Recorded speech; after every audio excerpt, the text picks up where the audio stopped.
Bentar ya, saya lagi mau share dulu materinya kepada Bapak Ibu. Cuma nampaknya saya nggak bisa berbagi materi. Saya kirim ke Ibu Ai ya, ke MOT. Hmm,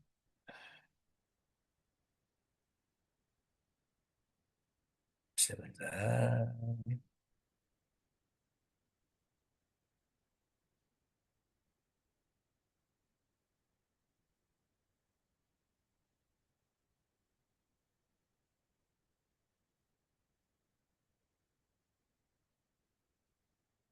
Hmm. Baik, Bapak Ibu, kita bisa memulai. Jadi, sebelumnya terima kasih Bu Ai yang sudah memberikan kesempatan pada saya untuk menjelaskan, berbagi ya pengetahuan tentang salah satu keterampilan yang harus Bapak Ibu sebagai penyedia halal miliki. Jadi kalau Bapak Ibu tadi dari kemarin sudah belajar beberapa materi dasar ya terkait dengan ECPH, terkait dengan regulasi jaminan produk halal, terkait juga dengan eh, regulasi jaminan produk halal dan fatwa halal ya, fatwa kehalalan produk yang disampaikan oleh Bapak Yai Miftahul Huda dari Majelis Ulama Indonesia. Kemudian dilanjutkan juga dengan Bapak Ibu telah mempelajari bagaimana menyiapkan dokumen penerapan EJPH, ya, manual EJPH, dan dokumen tentang daftar bahan. Di situ ada latihan juga Bapak Ibu, mungkin sudah dikerjakan tadi malam. Dilanjutkan juga tadi pagi Bapak Ibu sudah menerima materi dari Bu Rahmat tentang bagaimana Bapak Ibu melakukan proses pengawasan. Pengawasan terhadap bahan, terhadap proses, terhadap produk, dan terhadap pengembangan produk. Tadi sudah disampaikan oleh Bu Rahma, dan kemudian juga tadi belajar juga tentang bagaimana menangani produk yang tidak memenuhi kriteria halal. Nah, itu adalah salah satu keterampilan yang Bapak Ibu harus miliki. Ya, bagaimana mempersiapkan dokumen, bagaimana melakukan pengawasan, bagaimana melakukan penanganan produk tidak memenuhi kriteria, itu beberapa yang harus Bapak Ibu miliki ya sebagai penyelia halal ya standar keterampilan yang Bapak Ibu miliki. Nah, Bapak Ibu sekalian, di selanjutnya adalah yang akan saya sampaikan ini adalah Bapak Ibu bayangkan bahwa Bapak Ibu sudah menerapkan sistem. Jadi Bapak Ibu sudah menjalankan, sudah menerapkan sistem jaminan produk halal di SPPG Bapak Ibu semua. Nah, tugas penyelia halal ya, tugas sebetulnya bukan penyelia halal saja, tim manajemen halal ya, itu adalah salah satu hanya adalah untuk menjaga bahwa sistem jaminan produk halal yang sudah diterapkan tersebut ya, itu dipastikan keefektifannya, dipastikan kekonsistensiannya, dipastikan bahwa sistem tersebut dilaksanakan secara konsisten oleh orang-orang yang terlibat. Tapi sebelumnya saya mau cek dulu nih beberapa tidak hadir di Zoom. Ibu Rosita, Ibu Nur Nur Nur Isnaini, Ibu Marieta. Nah, ini Iya tidak ada Bapak, terkendala, penam. mohon maaf terkendala kamera. Ibu menggunakan handphone juga, Ibu. Handphonenya diarahkan kepada Ibu. Jadi kami fasilitator pendamping bisa melihat bahwa Ibu masih ada di Zoom ya. Kalau memang laptopnya ada masalah, Ibu Rosita. Ya, gunakan handphone, diberi nama yang sama, kemudian handphonenya diarahkan ke arah ibu. Ya, Ibu Rida sudah tampil, Hmm. Ibu Nur Isnaini, Ibu Nur Isnaini, saya hanya melihat gambar tembok. Bapak Ahmad, Ini ribet banget ya Allah. Oh enggak, aku ini. Ibu Marietta,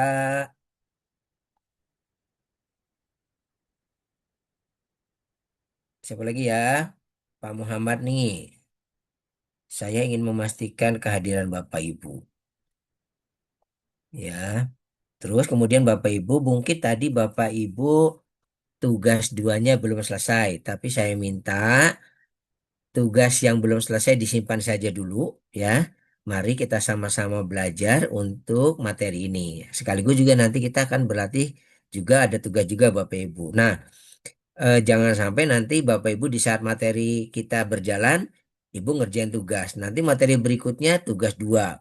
Padahal ini kita ngerjakan tugas tiga. Nanti materi berikutnya Ibu malah tidak memperhatikan mengerjakan tugas tiga. Jadinya menggulung-gulung seperti itu tidak bagus. Jangan khawatir Bapak Ibu nanti kalau ada memang belum selesai, pasti nanti insya Allah MOT akan memberikan waktu tambahan buat mengerjakan tugas. Makanya di materi saya ini mohon Bapak Ibu konsentrasi pada materinya dulu ya. Jadi jangan mengerjakan tugas yang tadi. Nanti malah Bapak Ibu kegulung-gulung akhirnya jadi tidak mengerti semua gitu ya. Oke Bapak Ibu. Jadi selanjutnya adalah Bapak Ibu diminta untuk memastikan apakah sistem jaminan produk halal yang sudah dikerjakan ya itu dilaksanakan secara konsisten atau tidak. Ya, itu alat yang digunakan. Salah satu cara untuk melihat itu, untuk memastikan itu adalah dengan kita melakukan audit internal. Audit yang dilakukan oleh diri kita terhadap perusahaan kita, Bapak Ibu. Nah, sekarang saya tanya Bapak Ibu, kalau nanti Bapak Ibu audit pada saat sudah mau ini ya, sudah mempersiapkan semuanya, kemudian nanti Bapak Ibu mau sertifikasi, sekarang saya tanya siapa yang akan mengaudit Bapak Ibu pada saat audit sertifikasi? Audit Ada yang bisa eksternal, bantu jawab? Gimana Pak? audit Bu? eksternal, audit Audit? eksternal, eksternal, Pak. Audit eksternal dari mana Ibu? Dari LPH yang terdaftar. Dari PH. LPH ya. Jadi Bapak Ibu nanti kalau pada saat nanti akreditasi, Bapak Ibu akan didatangi oleh auditor eksternal, yaitu dari lembaga pemeriksa halal. Pada saat auditor eksternal datang memeriksa kita sebagai penyelia, Bapak Ibu apa tugasnya Bapak Ibu? Mendampingi auditor ketika mengecek di dapur. Betul, mendampingi. Jadi kalau mendampingi itu maksudnya apa Ibu Cici? Cicinda. Mendampingi itu gimana ya Bu ya? Misalnya mengecek seluruh pemenuhan 5 kriteria, misal komitmen dan tanggung jawab, ada Ya, bagian poster, misal apakah sudah dipasang di dapur, kemudian bahan, apakah sudah ada bukti nota atau daftar bahan yang sudah diajukan, kemudian proses produk halal bagaimana penyimpanannya, apakah sudah sesuai dengan berkas yang diajukan, apakah sudah dipisahkan atau belum, seperti itu. eh. Jadi Ibu sebetulnya pada saat auditor datang itu menunjukkan itu atau gimana Bu? Mendampingi itu tadi betul yang disampaikan oleh Ibu Cici, hanya Ibu Cici nanti itu ketika auditor datang itu Ibu Cici yang menunjukkan, ya kan? Pak, misalnya auditor nanya nih, implementasinya tentang kebijakan mutu itu seperti apa? Ibu tunjukkan. Ini Pak, kebijakan mutu perusahaan kami ini. Kemudian ini Pak, sosialisasinya. Ada daftar hadir sosialisasi. Kami juga Pak, ada poster-poster terkait kebijakan halal. Ibu tunjukkan. Nah, itu tugas. Ya, nanti penyelia halal menunjukkan itu. Mendampingi itu artinya, kalau ada pertanyaan-pertanyaan dari auditor, Ibu harus dapat menjelaskan sebagai penyelenggara seperti itu. Tentunya dibantu juga dengan tim yang lain, gitu ya Bu ya. Tapi Bapak Ibu sebagai penyelenggara itu mengarahkan itu. Kalau Bapak Ibu misalnya aktivitas seperti ini, oh saya bukan orang gudang nih. Ya Bapak Ibu bisa menunjukkan, ya Pak nanti dijelaskan oleh misal bagian koordinator gudang, kepala gudangnya akan menjelaskan. Tapi Ibu yang mengarahkan itu. Nah itu tugasnya penyelia halal ya. Nah, penyedia halal kan tadi dari LPH itu namanya auditor. Nah, kalau yang penyelia halalnya pada saat dilakukan audit oleh auditor eksternal berarti sebagai apa, Ibu? Sebagai auditi. Ya, jadi orang yang mengaudit itu namanya auditor, orang yang diaudit ya atau pihak yang diaudit namanya auditi. Jadi pada saat LPH datang, Bapak Ibu ini sebagai auditinya. Nah, itu ya. Jadi itu audit eksternal. Nah, yang akan kita bahas kali ini bukan audit eksternal, Bapak Ibu. Ini adalah audit internal. audit yang dilakukan oleh kita, karyawan kita sendiri terhadap perusahaan sendiri. Ya, jadi itu prinsipnya adalah kita akan mempelajari itu. Nah, Bapak Ibu sekalian, saya sudah share materinya ya melalui Ibu Ayi, mungkin sudah bisa diterima oleh Bapak Ibu sekalian. Nah, saya akan menjelaskan tentang materi ini. Hmm, ini Bapak Ibu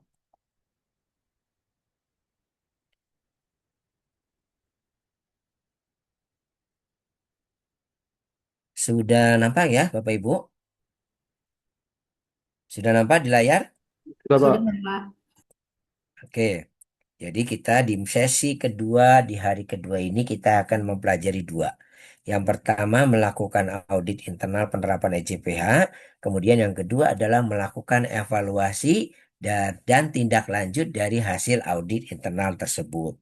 Kita mulai dari yang pertama ya Bapak Ibu, melakukan audit internal penerapan EJPH. Apa sasarannya setelah materi ini disampaikan? Sasarannya adalah pertama nanti Bapak Ibu harus dapat merencanakan audit internal. Kemudian nanti Bapak Ibu diminta untuk dapat melakukan audit internal. Kemudian yang ketiga adalah menyusun laporannya. Jadi di materi ini Bapak Ibu nanti ujungnya adalah Bapak Ibu harus dapat membuat laporan audit. Ya, nanti kita akan bahas. Bapak Ibu sekalian, apa itu audit internal? Audit internal itu adalah pemeriksaan sistematik, independen, mengetahui apakah aktivitas proses produk halal dilaksanakan efektif sesuai perencanaan. Jadi sistematik artinya pemeriksaan ini dibuat secara sistematik, Bapak Ibu. Audit itu pemeriksaan. Dilakukan secara sistematis, artinya apa? Ada prosedurnya, orang yang melakukan jelas siapa, bagaimana apa spesifikasinya orang yang harus dapat melakukan audit internal itu seperti apa, ada programnya, ada alat-alat yang digunakan. Nah, itu berarti kita melakukan sebuah cara yang sistematis. Independen artinya seorang auditor itu harus independen, tidak mudah dipengaruhi oleh pihak luar. Jangan misalkan karena ibu misalnya bertugas mengaudit, yang diaudit adalah misalnya teman kita, akhirnya bapak ibu tidak independen. Waduh, kalau jadi temuan kasihan, jadinya nggak jadi temuan, nah itu nggak boleh. Harus dilakukan secara independen. Untuk apa tujuannya? Melihat apakah aktivitas proses produk halal yang dijalankan itu sudah sesuai dengan perencanaannya atau tidak. Perencanaan dalam bentuk apa? Perencanaan yang tadi kemarin Ibu. Ibu, perencanaan yang ditetapkan di dalam manual halal. Perencanaan itu misalnya yang dijelaskan di dalam standar operation prosedur. Ya, di dalam instruksi kerja. Nah, itu perencanaan. Kalau Bapak Ibu melihat sesuatu yang tidak sesuai dengan manual EJPH-nya, tidak sesuai dengan standar operation prosedurnya, maka itu dianggap sebagai temuan audit. Gitu ya. Jadi prinsipnya itu Bapak Ibu. Apa rencananya, apa prosedurnya, sesuai nggak dengan yang dijalankan. Nah itu yang dijalankan di lapangan. Itu maksudnya Bapak Ibu. Kemudian auditnya melingkupi apa? Melingkupi 5 kriteria ini Bapak Ibu. Dari mulai komitmen tanggung jawab, bahan, proses produk halal, produk, dan pemantauan dan evaluasinya. Jadi Bapak Ibu mengaudit 5 kriteria yang menjadi persyaratan di dalam SCPH. Beberapa ketentuan terkait dengan audit internal, Bapak Ibu. Pertama, audit internal ya di dalam sistem jamiah produk halal ini, pertama, pelaku usaha harus memiliki prosedurnya. Prosedur tertulisnya harus ada, Bapak Ibu, tentang audit internal ini. Kemudian dilakukan setidaknya 1 kali dalam 1 tahun. Jadi wajib Bapak Ibu melakukan audit internal ini. Kemudian ruang lingkupnya, ya, ruang lingkup auditnya harus sesuai dengan lingkup EJPH, sesuai dengan bidang usahanya, Bapak Ibu. Kalau SPPG berarti kan dari penyiapan bahan sampai dengan distribusi. Nah, itu lingkupnya yang harus diaudit, ya. Kemudian termasuk juga Bapak Ibu jika misalnya Bapak Ibu menggunakan gudang pihak luar. Bapak Ibu sudah punya gudang tapi ternyata tidak cukup, kemudian Bapak Ibu menggunakan jasa gudang pihak luar, maka gudang pihak luar pun harus dapat dilakukan audit internal. Demikian juga misalnya Bapak Ibu punya dapur-dapur ya. Misalnya dapurnya tidak cuma satu, ada dapur misalnya di di dapur yang lain gitu ya, mungkin jaraknya 300-400 meter dari tempat Ibu. Berarti karena masuk dalam fasilitas, ya makanya Bapak Ibu harus juga dilakukan audit internal juga terhadap dapur tersebut. Begitu ya. Hasilnya dilaporkan kemana? Hasilnya dilaporkan sesuai dengan ketentuan bahwa hasil audit internal dilaporkan kepada Badan Penyelenggara Jaminan Produk Halal BPJPH Bapak Ibu. Hasil auditnya harus dilaporkan kepada BPJPH. Tujuannya apa Bapak Ibu? Tujuannya adalah untuk audit internal ini Bapak Ibu mendapat mengetahui kesesuaian atau ketidaksesuaian terhadap persyaratannya. Persyaratan apa? Tentunya persyaratan di dalam sistem jaminan produk halal. Kemudian Bapak Ibu nanti kalau melakukan audit tujuannya adalah untuk menentukan efektivitas penerapan sistem. Apakah sistem yang diterapkan itu sudah efektif atau belum? Nah, itu bisa diketahui dari aktivitas audit internal. Memberikan peluang dan perbaikan. Jadi, audit internal itu tujuannya untuk memperbaiki Bapak Ibu. Misalkan begini ya, pada satu hari Bapak Ibu melihat misalkan ada peralatan makan yang kotor menumpuk gitu ya, tidak segera dicuci. Itu jadi temuan tuh. Tapi kemudian karena ada temuan audit, jadinya si kepala dapurnya jadi mikir, kayaknya untuk supaya tidak terjadi temuan seperti ini lagi, mungkin berarti harus ditetapkan aturan bahwa setiap peralatan yang sudah digunakan harus segera dicuci dan disimpan pada tempatnya. Itu aturan tuh. Kemudian mikir lagi tuh siapa yang melakukan. Oh ternyata semua karyawan sudah pada sibuk dengan kegiatannya masing-masing. Jadi kemudian ditempatkan satu orang khusus untuk melakukan pembersihan. Nah dengan langkah-langkah yang dilakukan oleh apa kepala bagian dapur tersebut dengan menyiapkan satu orang khusus, membuat aturan bahwa setiap peralatan yang sudah habis digunakan langsung dibersihkan dan ditiriskan untuk dipakai kembali. Nah itu nanti Bapak Ibu tanpa disadari bahwa dapur sudah melakukan perbaikan yang dulunya tidak ada menjadi ada gitu ya.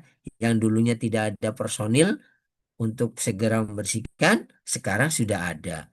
Yang dulunya tidak ada aturan sekarang sudah ada aturannya dan itu adalah berarti SPPG tersebut sudah melakukan perbaikan yang lebih baik. Gitu ya Bapak Ibu. Untuk memenuhi persyaratan jelas. Jadi Bapak Ibu, kalau nanti Bapak Ibu mau ujian sertifikasi ya untuk sertifikasi halal ini, audit internal itu harus dilakukan dulu Bapak Ibu. Untuk memenuhi persyaratannya, audit internal harus dilakukan sebelum dilakukan audit eksternal oleh LPH. Ya, kemudian hasil dari laporan ini untuk mendaftarkan sistem halal pada badan sertifikasi. Ya, jadi seperti itu Bapak Ibu tujuannya.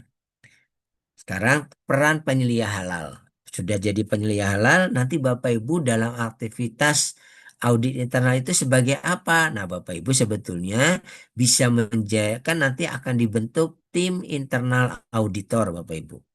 Tim auditor internal ini nanti Bapak Ibu harus buat, kemudian di SK-kan ditunjuk siapa ketuanya dan siapa anggotanya. Ya, Bapak Ibu sebagai penyelia bisa menjadi ketua tim, bisa juga hanya menjadi anggotanya. Ya, tergantung nanti siapa yang jadi ketua timnya dan Ibu Bapak bagaimana kita sebagai anggotanya, gitu ya. Kemudian memilih tim Bapak Ibu. Jangan lupa Bapak Ibu kalau nanti Bapak Ibu akan membentuk tim penyelia halal, pastikan memilih tim dulu yang sesuai. Ya. Misalnya apa? Misalnya, oh saya harus memilih tim apa? Nanti ya kita jelaskan nih. Disesuaikan dengan pemilihan ketua pemilihan tim internal auditor.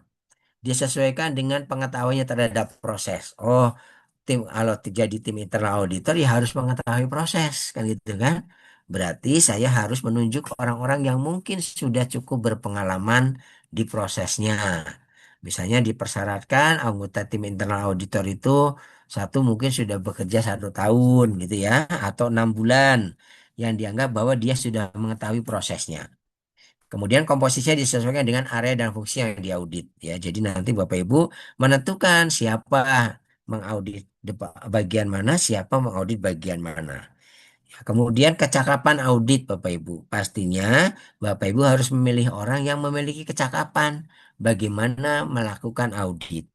Bapak Ibu sebetulnya kecakapan tentang pengetahuan bisa sebetulnya didapatkan dari training yang nanti Bapak Ibu boleh lakukan kepada tim. Ya, mengulas kembali EJPH. Kemudian pada tim internal auditor, materi internal audit juga disampaikan. Nah, itu tugas Bapak Ibu untuk mempersiapkan timnya dengan baik. Ya, jadi supaya apa? Supaya mengerti bagaimana melakukan audit, Bapak Ibu. Ya. Kemudian auditor harus bersikap independen. Tadi sudah saya arahkan, sudah saya jelaskan bagaimana independensi itu. Jadi Bapak Ibu harus independen, berdiri tegak pada standar. Kalau tidak boleh misalnya dipengaruhi oleh misalnya ada yang mengancam Bapak Ibu, awas ya kalau jadi temuan di tempat saya nanti begini-begini. Nah itu berarti kalau Bapak Ibu sudah mulai terpengaruh berarti tidak independen. Atau Bapak Ibu merasa ini saya mengaudit bagian gudang. Kepala bagian gudangnya teman saya sendiri. Nggak enak kalau jadi temuan. Nah, itu nggak boleh. Jauhkan dari hal seperti itu. Karena kita bersikap harus independen. Dan jangan lupa Bapak Ibu, auditor itu bukan untuk mencari kesalahan. Tapi lebih pada mencari sesuatu yang bisa untuk dilakukan perbaikan berkelanjutan. Ya, jadi itu. Kalau mencari-cari kesalahan jadinya nanti suasananya negatif Bapak Ibu.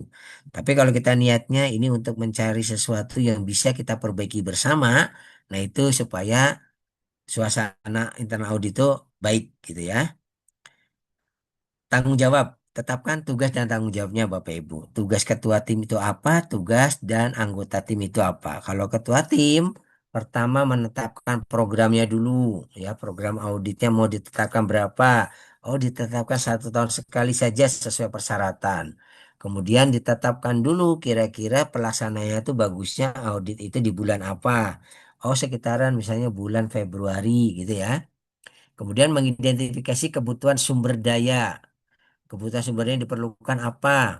Oh, orang-orang yang dibutuhkan dipilih gitu ya sebagai tim internal auditor. Kemudian, oh sudah punya tim, tinggal dipilih. Si A cocoknya di bagian ini, si B di bagian ini, si C di bagian ini. Itu salah satu cara untuk mengidentifikasi kebutuhan. Kemudian melaksanakan audit internal. Bapak Ibu sebagai ketua tim misalkan, itu boleh Bapak Ibu melakukan audit. Kemudian membuat kesimpulan audit, apakah ini sebuah temuan atau bukan. Nah, itu wewenang si auditor. Kemudian membuat laporan audit internal kepada pimpinan. Nah, Bapak Ibu nanti kalau jadi ketua tim, jangan lupa membuat summary, melaporkan aktivitas tentang audit ini kepada pimpinan kita, gitu ya. Kemudian tanggung jawab sebagai anggota, Bapak Ibu. Pertama, menyiapkan perencanaan audit. Ya, dibuatkan rencana audit. Apa itu rencana audit? Nanti kita akan pelajari, Bapak Ibu ya. Kemudian melakukan audit. Ya, boleh. Namanya anggota harus punya tugas. Ketika dapat tugas untuk melakukan audit, maka kita lakukan. Kemudian menentukan kesimpulan audit. Ya, jadi apakah ini sebuah temuan atau bukan? Nah, itu sebuah kesimpulan. Kemudian membuat laporan audit yang nanti akan kita pelajari. Kemudian Bapak Ibu jangan lupa sebagai auditor itu adalah melakukan verifikasi tindakan perbaikan yang dilakukan oleh auditi. Nah, melakukan verifikasi itu seperti apa? Nanti kita akan pelajari Bapak Ibu. Nah, ini kemudian Bapak Ibu supaya memudahkan tim internal audit untuk itu bekerja, Bapak Ibu bisa menyiapkan checklist. Ya, checklistnya itu untuk apa sih? Sebagai pedoman untuk melakukan pengecekan. Kalau ada checklist, memudahkan para auditor untuk melakukan pengecekan. Kemudian gunanya checklist juga untuk supaya alat bantu mengingat. Jangan sampai pada saat mengaudit Bapak Ibu lupa yang mau diaudit apa ya gitu lah. Tapi kalau Bapak Ibu pegang checklist, mudah-mudahan itu tidak menjadi lupa. Bapak Ibu akan karena semuanya tercek gitu ya Pak ya. Memperlancar proses audit jelas. Kalau Bapak Ibu tidak membawa bekal yang cukup pada saat melakukan audit, ujung-ujungnya jadi nggak dapat temuan Bapak Ibu. Karena bingung kita ini mau nemuin apa nih kan gitu kan. Catatannya nggak ada, jadinya bingung. Nah itu maksudnya adalah Itu untuk memperlancar proses audit. Kemudian menjadi catatan mengenai cakupan audit. Jelas, Bapak Ibu ya. Ini terkait dengan apa nih? Terkait dengan bahan. Berarti Bapak Ibu silakan ngulik-ngulik di apa aturan-aturan tentang bahan seperti itu. Ini contoh nih untuk rencana audit ya. Misalnya ini contoh ketika kemudian auditor nih yang namanya Bapak Toyib itu mendapat tugas untuk mengaudit bagian produksi. Pak Toyib merencanakan nih kayak gini. Tanggal 8 Januari saya akan datang. Lokasinya di departemen produksi. Tujuannya ini tugasnya saya untuk memastikan pemenuhan JPH karena sebagai auditor halal.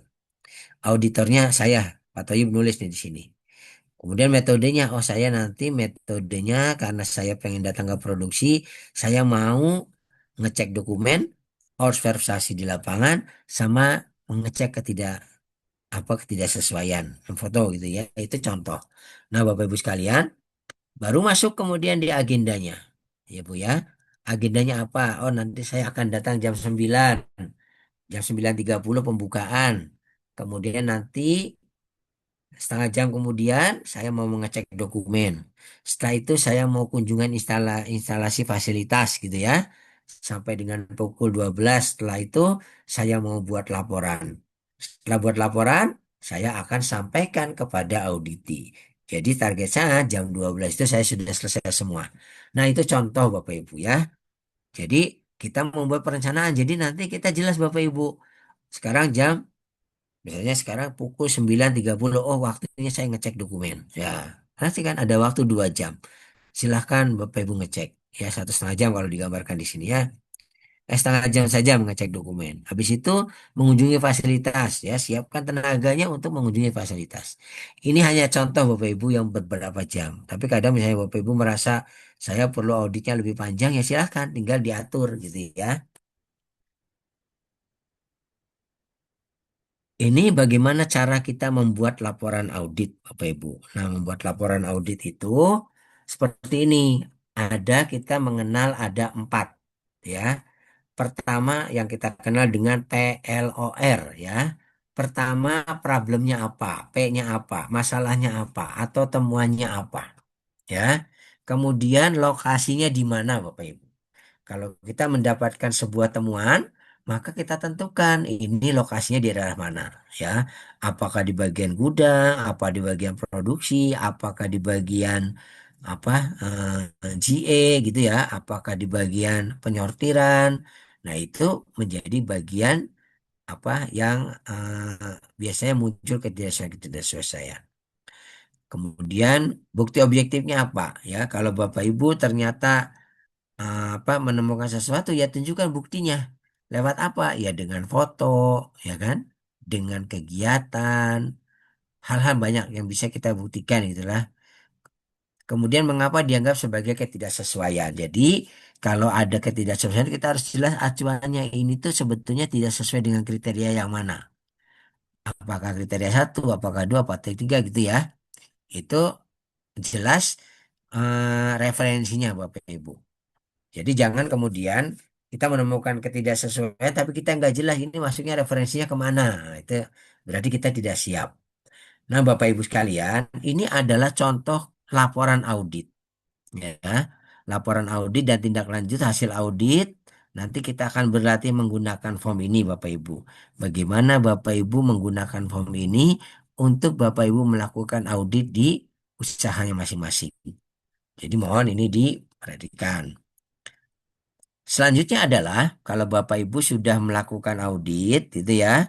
Sekarang kita bicara tindak lanjutnya Bapak Ibu. Setelah di audit itu apa sih yang harus kita lakukan? Nah, ini tindak lanjut ini pertama tujuannya di materi sesi kedua ya. Yang kedua ini adalah melakukan tindak lanjut hasil audit internal.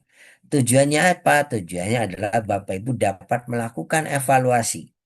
Jadi setelah audit selesai itu, Bapak serahkan temuannya kepada auditi, kemudian auditi itu harus tadi ya, melakukan tindakan perbaikan dan pencegahannya, kemudian berapa hari ke depan dari BPJPH datang lagi untuk memastikan apakah ini sudah sesuai atau belum.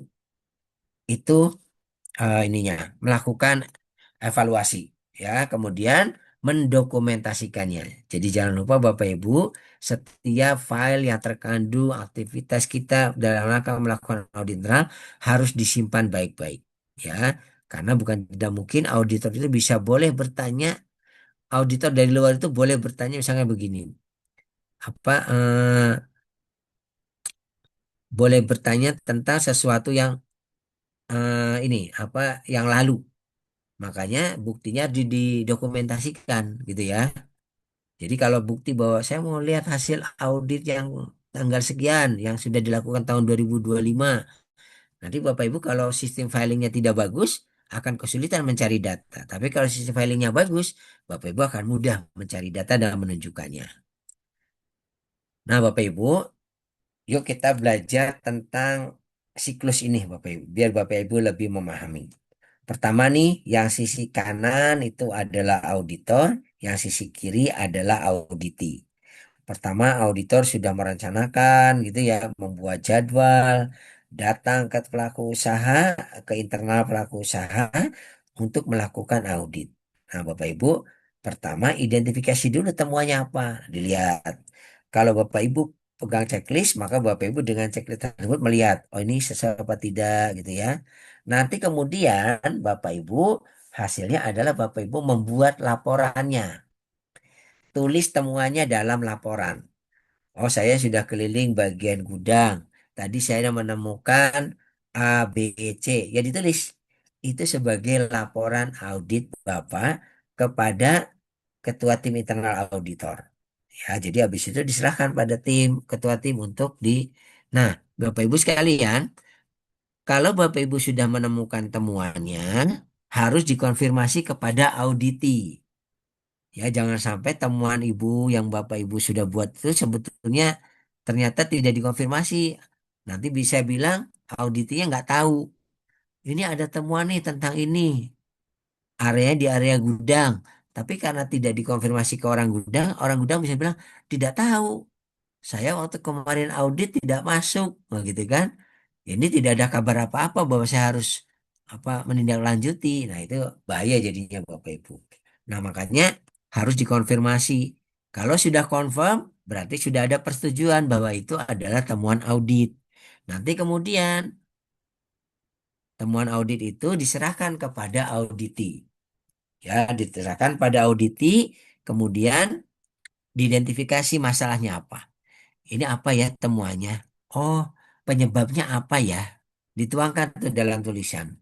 Kemudian, kalau sudah tahu penyebabnya, rencana tindakannya apa ya untuk menutupi menyelesaikan penyebab tersebut. Nah, mungkin disiapkan apa gitu ya. Kemudian setelah diperbaiki secara fisik itu kemudian baru diimplementasikan tindakan perbaikan dan pencegahan. Diimplementasikan rencananya. Oh, nanti harus seperti ini, harus seperti ini, harus seperti ini. Baru kemudian Bapak Ibu hasil tindakan perbaikan dan pencegahan dilakukan, review kembali tindakan koreksinya. Nah, setelah auditi itu menyelesaikan ya, mengerjakan temuannya, menyelesaikan dalam bentuk dokumennya, maka verifikasi sudah dapat dilakukan. Verifikasi jadi mengecek apakah tindakan koreksi dan sudah dilakukan dan tinjau bagaimana efektivitasnya. Baru kemudian dinyatakan close atau open. Kalau close itu berarti sudah selesai. Ya, kalau open berarti masih open dan harus ada yang diperbaiki lagi. Nah, sekarang kita akan bicara tentang tindakan perbaikan, tindakan pencegahan, verifikasi, dan validasi. Jadi, tindakan yang perbaikan adalah tindakan yang dilakukan untuk memperbaiki ketidaksesuaian yang ditemukan. Tindakan pencegahan adalah tindakan yang dilakukan untuk menghilangkan akar penyebab ketidaksesuaian sehingga tidak terulang kembali. Jadi menghilangkan akar penyebabnya. Verifikasi memastikan tindakan perbaikan dan pencegahan sudah dilakukan sesuai dengan rencana melalui penyediaan bukti yang objektif. Ada kata-kata ya, bukti objektifnya harus ada. Validasi adalah pengujian kebenaran terhadap tindakan perbaikan dan pencegahan, apakah itu sudah bisa menjamin tidak terulang kembali. Nah, itu Bapak Ibu. Itu mengenai tindakan perbaikan, pencegahan, verifikasi, dan validasi. Saya mau coba memberikan pemahaman pada Ibu ya, pada Bapak Ibu tentang tindakan perbaikan, pencegahan, verifikasi, dan validasi. Ini saya harap Bapak Ibu bisa mengerti karena inilah fungsinya audit itu seperti ini, gitu lah Ibu ya. Misalnya begini Bapak Ibu, saya mau cerita. Kita stop dulu ya. Saya mau cerita dan saya ingin berbagi pada Bapak Ibu. Misalnya begini Bapak Ibu. Bapak Ibu punya rumah, sudah berkeluarga. Bapak Ibu punya anak, ya. Anaknya diberi kamar. Kamarnya bagus, diberi AC, Bapak Ibu. Nah, pada satu hari, Bapak Ibu pengen ngecek kamarnya. Misalnya, anaknya namanya Budi, gitu ya. Anaknya namanya Budi, kemudian Bapak Ibu pengen ngecek kamar Budi. Nah, pada saat ngecek kamar Budi, Bapak Ibu melihat, orang tua nih, melihat ya, ada air menggenang, posisinya itu ada di bawah AC. AC-nya waktu itu dimatiin, mati. Kondisi AC-nya tuh di off-kan oleh si Budi. Nah, Bapak Ibu melihat kok ada air menggenang, posisinya di bawah AC. Kira-kira Bapak Ibu, air menggenang di bawah AC itu, air menggenang di kamar itu normal atau tidak? Tidak, Pak. Ya, normal, Pak. Tidak. Tidak. Artinya itu sebuah ketidaksesuaian. Ya Bu ya. Jadi kalau bahasa auditnya itu temuannya apa Bu? Oh ya, saya tanya dulu. Kalau tadi cerita tadi yang jadi auditor siapa Ibu? Ibunya kita. Ibunya ya, orang tuanya. Yang jadi auditis siapa Bu? Ya, Ya, satunya. Si Budi ya, anaknya ya. Oke. Nah, sekarang temuannya apa Ibu? Sebagai orang tua, sebagai auditor, Air temuannya yang apa nih Bu? air yang mengalir, yang mengalir, Pak. Air yang Yang mengalir menggenang. menggenang ya. Air yang Ditemukan air menggenang. Posisinya di bawah AC kamar Budi. Gitu ya Bu ya. Nah sekarang kan temuannya disampaikan ya sama si Budi ya. Bud, ini ada temuan nih. Ada air menggenang posisinya di bawah AC di kamarmu. Nah kemudian Budi kan confirm ya. Oh iya Bu memang itu ada air menggenang. Nah sekarang kita bicara. Udah tahu apa tuh temuannya air menggenang di kamar Budi. Sekarang saya mau tanya. Kira-kira tindakan perbaikannya apa, Bu, yang harus dilakukan oleh Budi? Ada yang laporkan, bisa bantu, Bapak? laporkan kepada ibunya dulu. Pak. Budi lapor. Dengan Pak siapa nih? Pak Fajar, silakan Pak Fajar. Iya. Melaporkan kepada ibunya dulu untuk perbaikan AC dan itu, Pak. Ini kan ceritanya masih di rumah, Pak, nggak pakai BPJPH. Jadi, Oh, kira-kira tindakan perbaikan apa yang harus dilakukan Budi ketika ada air menggenang di kamarnya? Dipel. Apa nih? Dan genangan air, Pak. Dipel. Gimana Ibu? Dengan siapa nih? Ibu siapa nih? Membersihkan genangan air, Pak. Membersihkan genangan air, Ibu Rida. Oke, itu tindakan perbaikannya ya. Atau ada masukan yang lain? Apalagi tindakan perbaikan yang boleh dilakukan Budi? Dari izin menjawab Pak, saya Tita Irawati. Dari Monggo. budinya itu mengawasi atau memantau sebenarnya itu penyebab airnya itu dari mana, apa dari AC atau yang lainnya. Jadi diamati dulu di kamar. Oke, Gitu Pak. Terima kasih. oke. Terima kasih Bu Titan. Oke, Budi mengamati ternyata, oh, kemudian Budi mengamati sumber airnya ya. Dan kemudian Budi berkesimpulan itu dari AC yang rusak. Misalkan ya Bu ya, AC-nya bocor gitu kan. Nah, kira-kira tadi tindakan perbaikannya kan betul. Lantainya dikeringkan, diepel, dikeringkan gitu ya. Itu tindakan perbaikan. Nah, kira-kira tindakan pencegahannya apa, Bu? Ada yang bisa bantu? Tindakan pencegahannya ketika kemudian Budi sudah berkesimpulan ini dari AC yang bocor. Kira-kira tindakan menjawab, Pak. Kasih pencegahannya kasih timba, Pak. Melakukan pengecekan berkala Pak. Penambung air Pak.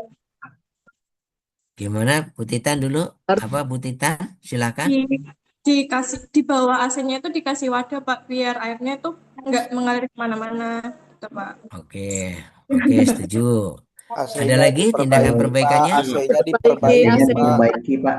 AC-nya diperbaiki, ya. Ya. AC-nya diperbaiki. Izin Pak mau Terus, sharing Pak. monggo Pak, silakan Pak. izin Pak mau sharing kemarin itu di dapur saya sendiri gitu kebetulan saya kepala dapur saya ternyata ada 3 AC yang bocor itu Pak. Nah Hmm, itu imbasnya ke bahan baku kering. Jadi di kardus bahan baku kering itu kan ada susu ya Pak di dalamnya. Nah kardusnya itu ternyata nggak terlihat kena air tetesan itu. Nah, solusi saya kemarin itu memindahkan barangnya, setelah itu AC-nya kita perbaiki tiga-tiganya. Seperti itu, Pak. oke, oke, Terima itu kasih. contoh ya. Ya, Pak. Betul, betul. Barangnya dipisahkan, yang terkontaminasi, yang diduga akan rusak, kemudian AC-nya dibetulin, gitu ya, diperbaiki. Nah, kalau cerita yang di rumah tadi, di rumah Budi, Budi kan akan bilang, ya nanti kan ibu sebagai orang tanya, Bud, ini ada temuan. AC-mu, AC di ruang kamar ini apa? Ada air menggenang. Tindakan perbaikannya apa? Ya Bu, akan saya keringkan lantainya. Kemudian dipasang ember supaya nampung kalau ada bocor lagi. Kemudian tindakan pencegahannya apa, Bud? Budi akan bilang, ya nanti AC-nya mau diperbaiki, Bu. Ya nggak? Betul nggak tindakan pencegahannya Budi? Betul, Setuju Pak. nggak AC-nya Betul, Pak. diperbaiki?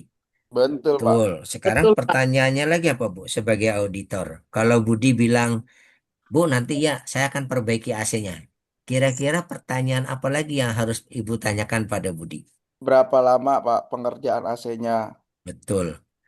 Mengenai waktu dan siapa yang mengerjakan. Ya nggak?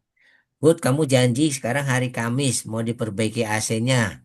Siapa Bud yang mengerjakan? Ya Bu, nanti saya panggil teknisi AC. Nah, jawab terjawab tuh. Kemudian pertanyaan lagi, kapan mau dikerjakan Bud? Ya, jadi kalau Ibu sebagai auditor ketika bertanya itu bagaimana, kemudian siapa dan kapan. Bagaimana AC-nya diperbaiki? Siapa yang melakukan? Tukang AC. Kapan dilakukan? Nah, kira-kira Budi akan menjawab misalnya, ya Bu, sekarang hari Jumat, besok saya panggil tukang AC buat memperbaiki. Itu jawaban Budi untuk apa apa janji untuk menyelesaikan tindakan perbaikan dan tindakan pencegahannya.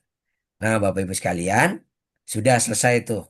Oke, Budi sudah berjanji untuk kemudian memperbaiki AC-nya dengan menggunakan jasa tukang AC. Gitu ya, Bu ya. Nah, hari Kamis, hari Jumat, si Budi mengerjakan itu. Manggil tukang AC, dibetulin semuanya. Kemudian, sebagai auditor, orang tua, pasti ingin menanyakan hasilnya. Ya nggak, Bu? Nah, kira-kira Ibu akan datang lagi kepada kamar Budi kapan, Ibu? Bapak, sebagai orang tua. Perbaiki, Pak. Ya, kan mau ngecek lagi nih, Pak. Iya. Budi sudah berjanji memperbaiki. Kira-kira Budi janjinya mau diperbaiki hari Sabtu. Nah, Bapak mau memverifikasi, Bapak mau ngecek lagi nih. Kira-kira Budi sudah ngerjain atau belum? Kira-kira Bapak akan datang kapan, Pak? Hari Minggu, Pak. Hari Hari Hari Minggu. Oke, hari Minggu. Berarti proses mengecek kembali itu, kalau dalam bahasa audit itu namanya memverifikasi. Memastikan, menanyakan apakah tindakan perbaikan dan pencegahan yang direncanakan oleh Budi itu sudah dikerjakan atau belum. Itu namanya verifikasi. Yang dilakukannya kapan? Berarti dilakukannya adalah setelah janjinya. Kalau janjinya hari Sabtu selesai, Ibu boleh datang di hari Minggunya, ya kan? Seperti itu Bapak Ibu. Itu namanya memverifikasi. Ketika verifikasi, orang tua nih, apa yang Bapak Ibu tanyakan sama Budi? Ada yang bisa bantu? Apa yang Bapak Ibu tanyakan sama Budi dalam rangka memastikan apakah tindakan perbaikan pencegahan sudah dilakukan? Apakah Apakah AC sudah ada Bagaimana Bu, diperbaiki? apakah masih ada yang kebocoran ada? di Nah, iya. Ah, betul. Apakah Pak AC-nya Jeki, masih silakan bocor? Pak Jeki. Saya mau dengarkan Pak Jeki yang lengkap. Silakan Pak Jeki. Eh, Sebagai orang tua, saya akan menanyakan kepada anak saya itu gimana hasil perbaikannya, apakah masih ada kebocoran atau tidak pada AC-nya. Terus, apa lagi? Pertanyaan lagi? Eh, Setelah dipastikan tidak ada kebocoran, ya berarti pengerjaan AC-nya udah selesai. Berarti. Oke, baik. Terima kasih Pak Jeki. Ya, ada tambahan nggak? Ada yang mau ngasih tambahan nggak? Berpendapat. Ketika datang kembali ke kamar Budi, apa yang Bapak Ibu tanyakan? Izin Pak, Silakan Pak. mungkin Dengan Pak diingin siapa? tanyakan ini saya dari ini Muhammad Amir dari Situbondo Pak. Muhammad- Silakan Muhammad Amir Pak. Mungkin izin ini Pak ditambahkan apa penyebab utama dari kebocoran AC-nya itu Pak? Oke, bertanya ya. Oke. Setelah itu, boleh lagi tanya ada lagi? Cukup ya. Cukup Pak, cukup. Jadi ketika Bapak Ibu nanya ke Budi lagi tuh, datang lagi tuh kan pertanyaan begini, Bud, kemarin kamu janji mau mendatangkan tukang AC, mau diperbaiki. Jadi sebenarnya pertanyaannya kan, jadi apakah sudah dilakukan perbaikan AC? Kata Budinya bilang, oh sudah Pak, AC-nya sudah diperbaiki. Kalau si Budi mengatakan sudah diperbaiki, kira-kira kita nanya lagi apa Pak? Budi hanya menjelaskan, sudah Pak, kemarin sudah diperbaiki. Tadi ya, kata Pak Jeki, Dilanjut. dicek AC-nya. Bocor apa enggak, gitu kan? Oh, dicek AC-nya ternyata sudah tidak bocor. Ada Pak, sebenarnya pertanyaan lagi. Jadi ketika kita bertanya memverifikasi itu, Bapak Ibu jangan lupa menanyakan bukti objektifnya. Kalau Budi mengatakan, sudah Pak, sudah ada tukang AC kemarin kerja. Pertanyaan selanjutnya adalah, buktinya apa Bud? Kira-kira apa yang harus Budi bisa tunjukkan sebagai bukti bahwa tukang AC sudah memperbaiki? Mungkin Nota perbaikan, Nota pembayaran. nota perbaikan. Oke, apa tadi apa Pak? Berita acara perbaikan ya Pak ya? Ya. Ya, Ya, nota perbaikannya. Kemudian apa lagi?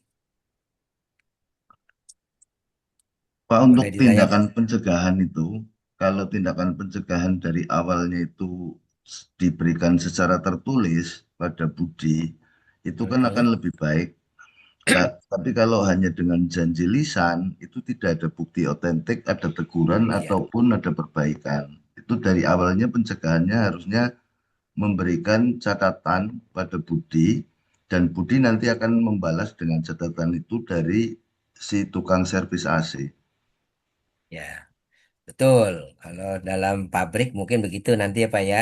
Ini kan ceritanya saya cuma menganalogikan di rumah nih. Kalau Ya, Pak Budi berjanji mau perbaiki, berarti besoknya Bapak datang lagi, Bud sudah diperbaiki apa belum? Kalau Budi bilang sudah Pak, Budi harus menunjukkan buktinya. Buktinya misalkan tadi betul, ini Pak, berita, ini tadi tukang AC-nya melaporkan kerusakannya, ini ada, biasanya kalau tukang servis kan ada laporan perbaikan ya Pak ya. Serahkan ya, ini bukti laporan perbaikannya. Kemudian Budi juga nunjukkan ini Bu, kwitansi pembayarannya gitu ya. Saya kemarin membayar biayanya 100.000 buat perbaikan kemarin gitu kan. Tunjukkan bukti pembayarannya. Atau Budi mau meyakinkan lagi tunjukkan ini Bu, waktu orang yang memperbaiki saya foto, ini bukti fotonya. Itu dalam rangka apa Bapak Ibu? Dalam rangka membuk apa? Budi menunjukkan bukti-bukti objektif. Bapak menanyakan pada Budi bukti-bukti objektif bahwa tindakan perbaikan pencegahannya itu sudah dilakukan. Nah itu, jadi kalau audit seperti itu ya Pak ya. Kalau Bapak nanti mengaudit, misalnya ditanya ada temuan kemudian sudah dilakukan, jangan lupa Bapak Ibu menanyakan buktinya. Baik berupa foto, baik berupa mungkin apa kehadiran baik berupa misalnya kwitansi-kwitansi gitu ya itu adalah bukti objektif ya jadi bukan cuma keterangan mulut tetapi dijelaskan juga dengan bukti yang objektif Nah, Bapak Ibu, ketika Bapak Ibu datang ke kamar Budi, menanyakan sudah dilakukan atau belum, meminta bukti objektifnya, kemudian mengecek hasil perbaikan AC-nya, sudah bagus atau belum, masih bocor atau tidak. Nah, itu yang namanya kegiatan yang namanya verifikasi. Yaitu apa? Memastikan tindakan perbaikan dan pencegahan yang direncanakan sudah dilakukan. Namanya verifikasi. Nah, kalau validasi adalah pengujian kebenaran bahwa tindakan perbaikan dan pencegahan yang dilakukan itu sudah benar-benar efektif menghilangkan penyebabnya. Salah satu pengujian kebenaran, ya, pemvalidasinya adalah tadi AC-nya dinyalakan, kemudian ditunggu beberapa saat, tidak ada tetesan, air di genangan di lantainya juga sudah tidak ada genangan lagi. Berarti apa? Berarti tindakan perbaikan yang dilakukan oleh Budi itu sudah tepat. Kalau tepat dalam bahasa audit namanya sudah valid. Kalau valid dalam bahasa audit statusnya berarti sudah dianggap selesai. Ya kan? Sudah, kalau dalam bahasa suka ada tulisan open atau close. Berarti sudah close. Berarti sudah selesai, Bapak Ibu. Itu namanya validasi. Nah, berbeda jika misalkan ternyata ya penyebabnya bukan itu. Ya, ternyata kata Budi ini kayaknya dari AC-nya rusak. Nah, ketika Bapak lakukan validasi, AC-nya memang sudah tidak netes lagi, ya. AC-nya tidak, AC-nya ternyata dibiarkan berjalan, ternyata AC-nya tidak ada netes. Tapi ternyata muncul air lagi Bapak Ibu, tapi dari bawah. Misalnya ternyata di bawah kamar itu ada pipa, pipanya bocor, ya kan? Misalnya ada pipa ledeng lah gampangnya ya, ada pipa ledeng tapi posisinya di bawah lantai, kemudian pipanya bocor.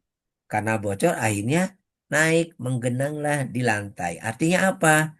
Ternyata sumbernya bukan karena AC yang bocor, tetapi ternyata pipa di bawah kamar yang bocor. Artinya apa begitu? Tindakan perbaikan yang dilakukan oleh Budi kemarin kurang tepat karena bukan itu akar masalahnya. Nah, kalau sudah seperti itu berarti Budi harus memikirkan tindakan perbaikan dan pencegahan yang lain. Gitu ya, Bu ya. Oh, Bu, ternyata bukan dari AC.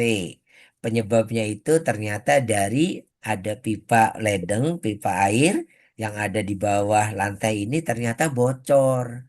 Jadi apa perbaikannya? Perbaikannya adalah memanggil tukang pipa untuk memperbaiki pipanya. Beda ya. Itu namanya Bapak Ibu pada saat menguji validasi yang pertama itu belum valid. Karena penyebabnya ternyata bukan itu.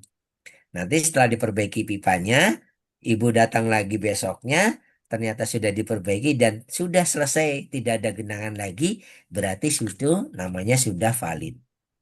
Ya, jadi sudah selesai temuannya. Itu Bapak Ibu. Tindakan perbaikan, tindakan pencegahan, verifikasi, dan validasi. Kita lanjutkan ya, Bapak Ibu sudah cukup mengerti mudah-mudahan tentang apa itu tindakan perbaikan, apa itu tindakan pencegahan, apa itu verifikasi dan apa itu validasi. Nah, Bapak Ibu sekalian, setelah itu Bapak Ibu harus membuat yang namanya laporannya. Laporan tindak lanjut dari hasil audit internal. Ya, laporannya mohon maaf sudah nampak ya di layar ya. Sudah, Pak. Oke, laporan tindak lanjut itu digunakan untuk menyediakan bukti objektif terhadap pelaksanaan prosedur audit. Kemudian menjamin persyaratan tindakan perbaikan dapat diterapkan, ya. Kemudian menjamin bahwa dapat dilakukan tindak lanjut terhadap temuan audit. Nah, itu tujuannya untuk pembuatan laporan tersebut. Memberikan kesimpulan umum, saran atau perbaikan dan pencegahannya. Nah, ini Bapak Ibu, makanya di dalam laporan ini kita harus mencari akar penyebabnya apa.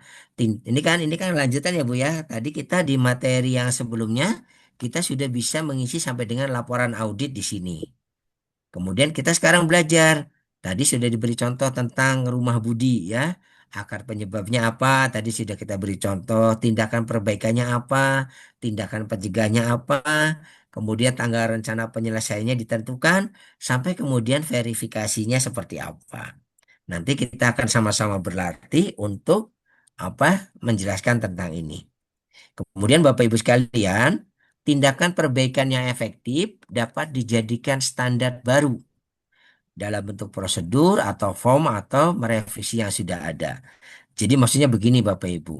Misalkan ya seperti tadi kejadian di rumah Budi ya, ternyata karena ada temuan misalnya penyebabnya memang dari AC yang bocor ya Bu Yuk, Pak.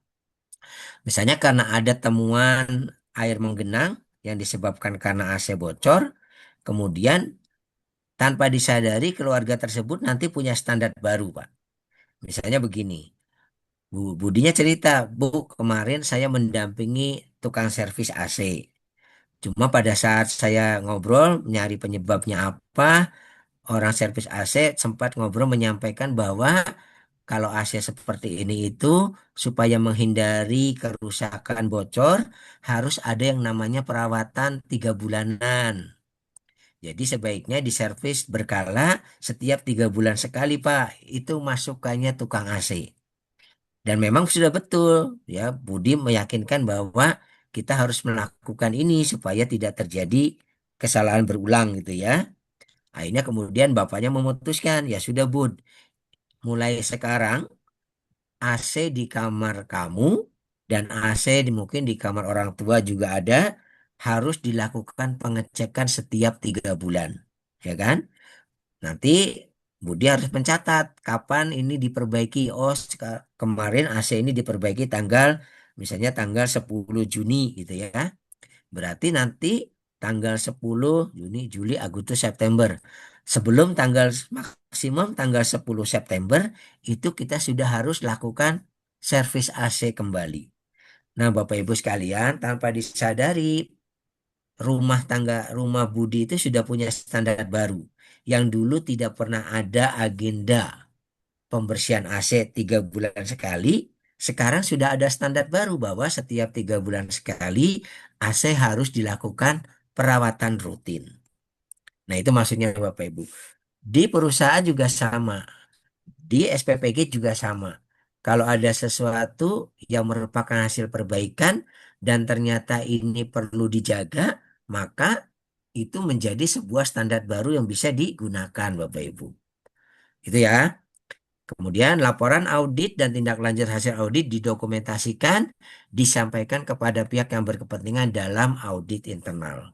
Jadi Bapak Ibu kalau sudah ada laporan, maka Bapak Ibu harus apa memelihara itu. Kaji ulang penerapan EJPH ya Bapak Ibu, ini sebagai tambahan saja.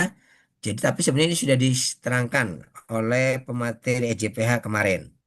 Jadi kaji ulang manajemen itu adalah Bapak Ibu, manajemen puncak mengundang kita ya untuk berdiskusi untuk meeting tahunan yang membahas apa ya. Misalnya membahas kaji ulang manajemen sebelumnya, membahas tentang apa banyak hal yang dibahas di dalam kaji ulang manajemen.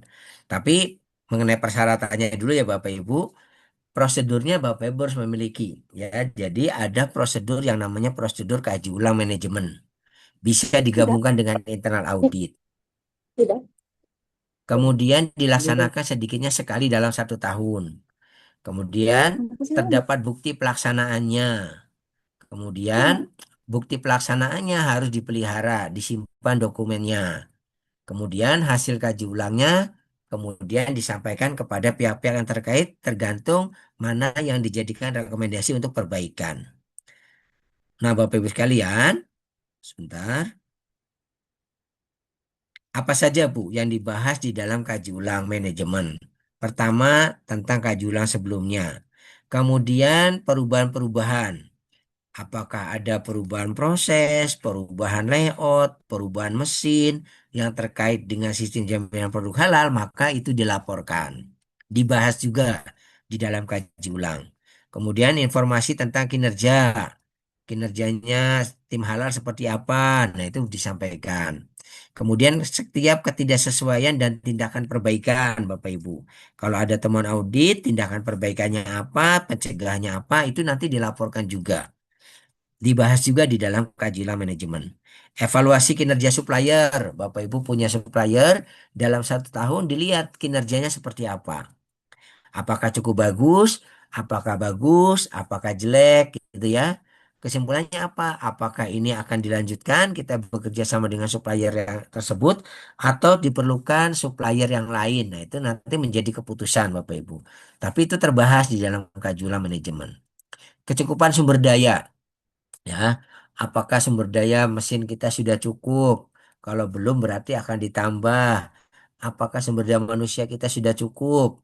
Apakah terlalu berlebih atau terlalu kurang? Kalau kurang berarti ditambah. Nah, itu adalah yang sesuatu yang dibahas juga di dalam kaji ulang. Kemudian peluang untuk melakukan perbaikan. Apa-apa saja masukan-masukan dari yang hadir di meeting tersebut untuk melakukan perbaikan lebih lanjut, gitu ya.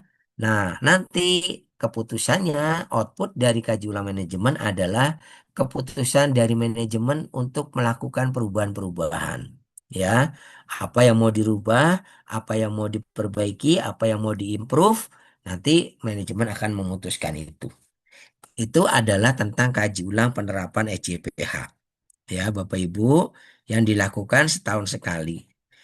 Nah, tentang bagaimana membuat kita notulen, tentang pembuatan notulen kaji ulang manajemen, seperti ini Bapak Ibu. Intinya 5 kriteria JPA dibahas, ya kemudian apa yang menjadi usulan buat diperbaiki di tahun depan. Seperti itu.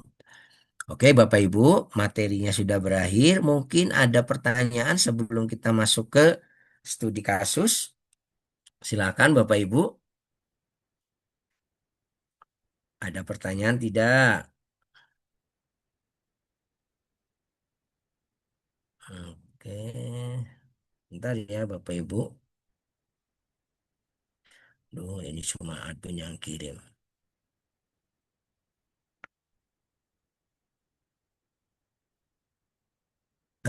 Admin, saya ingin kirim file. Mungkin Bu Ayi bisa nggak ya?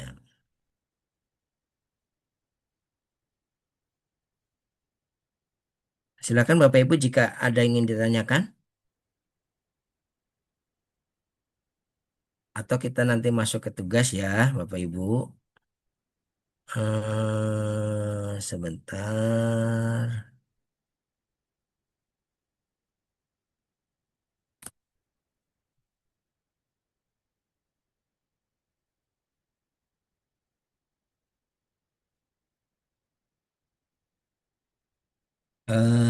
Admin, tolong saya ingin share dokumen.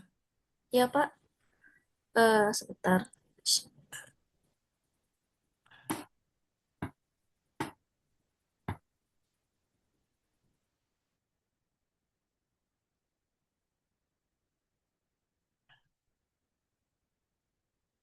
Soalnya saya nggak bisa kirim ini.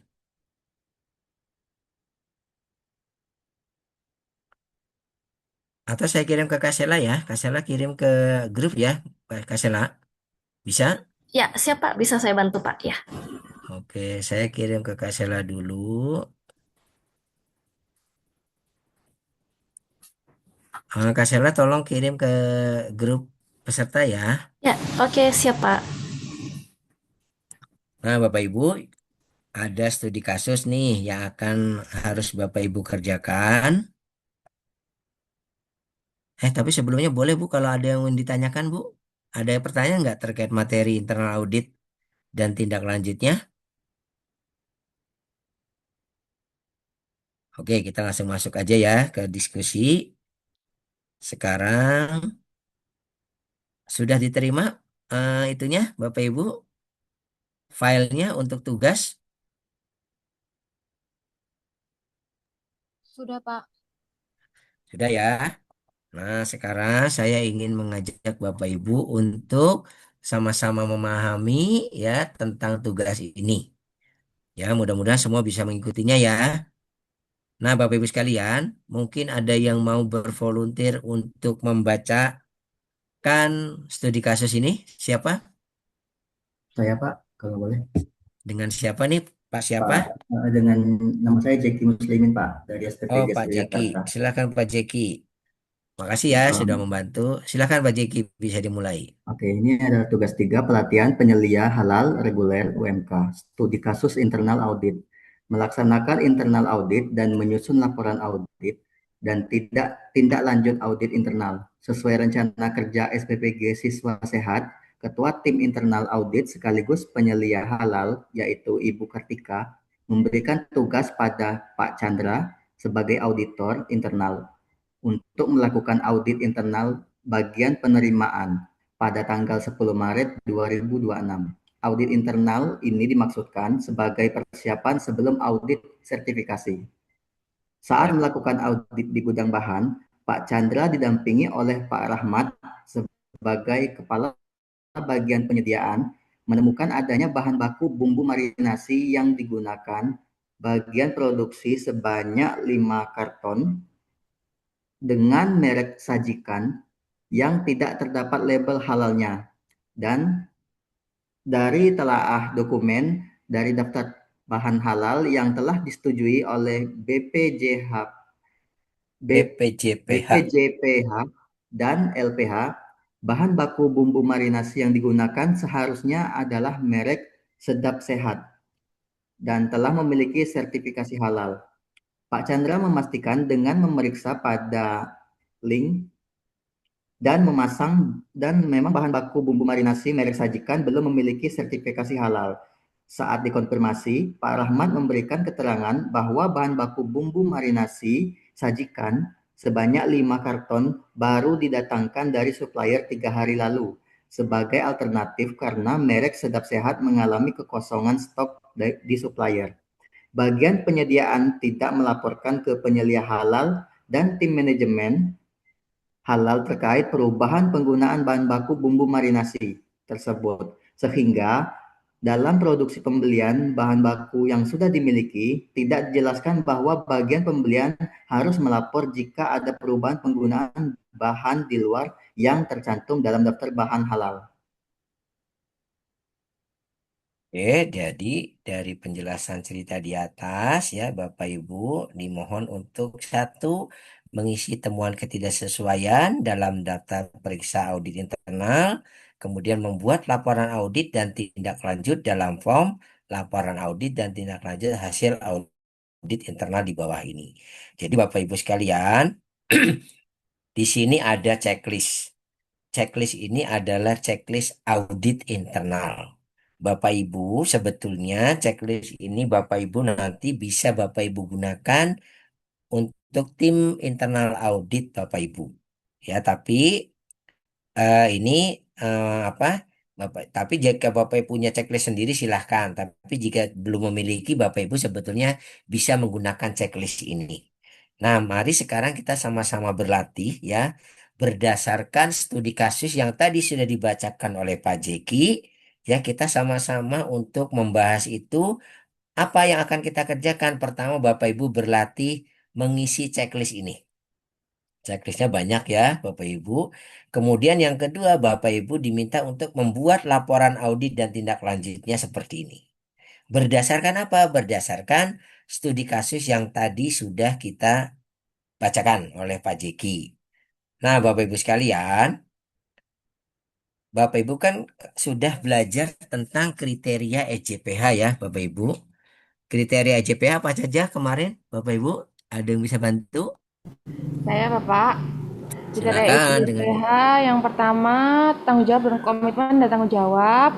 Kemudian yang kedua betul. ada bahan, yang ketiga ada proses, yang keempat ada produk, kemudian yang kelima ada monitoring dan evaluasi. Betul sekali, 100 buat Ibu. Ibu siapa nih?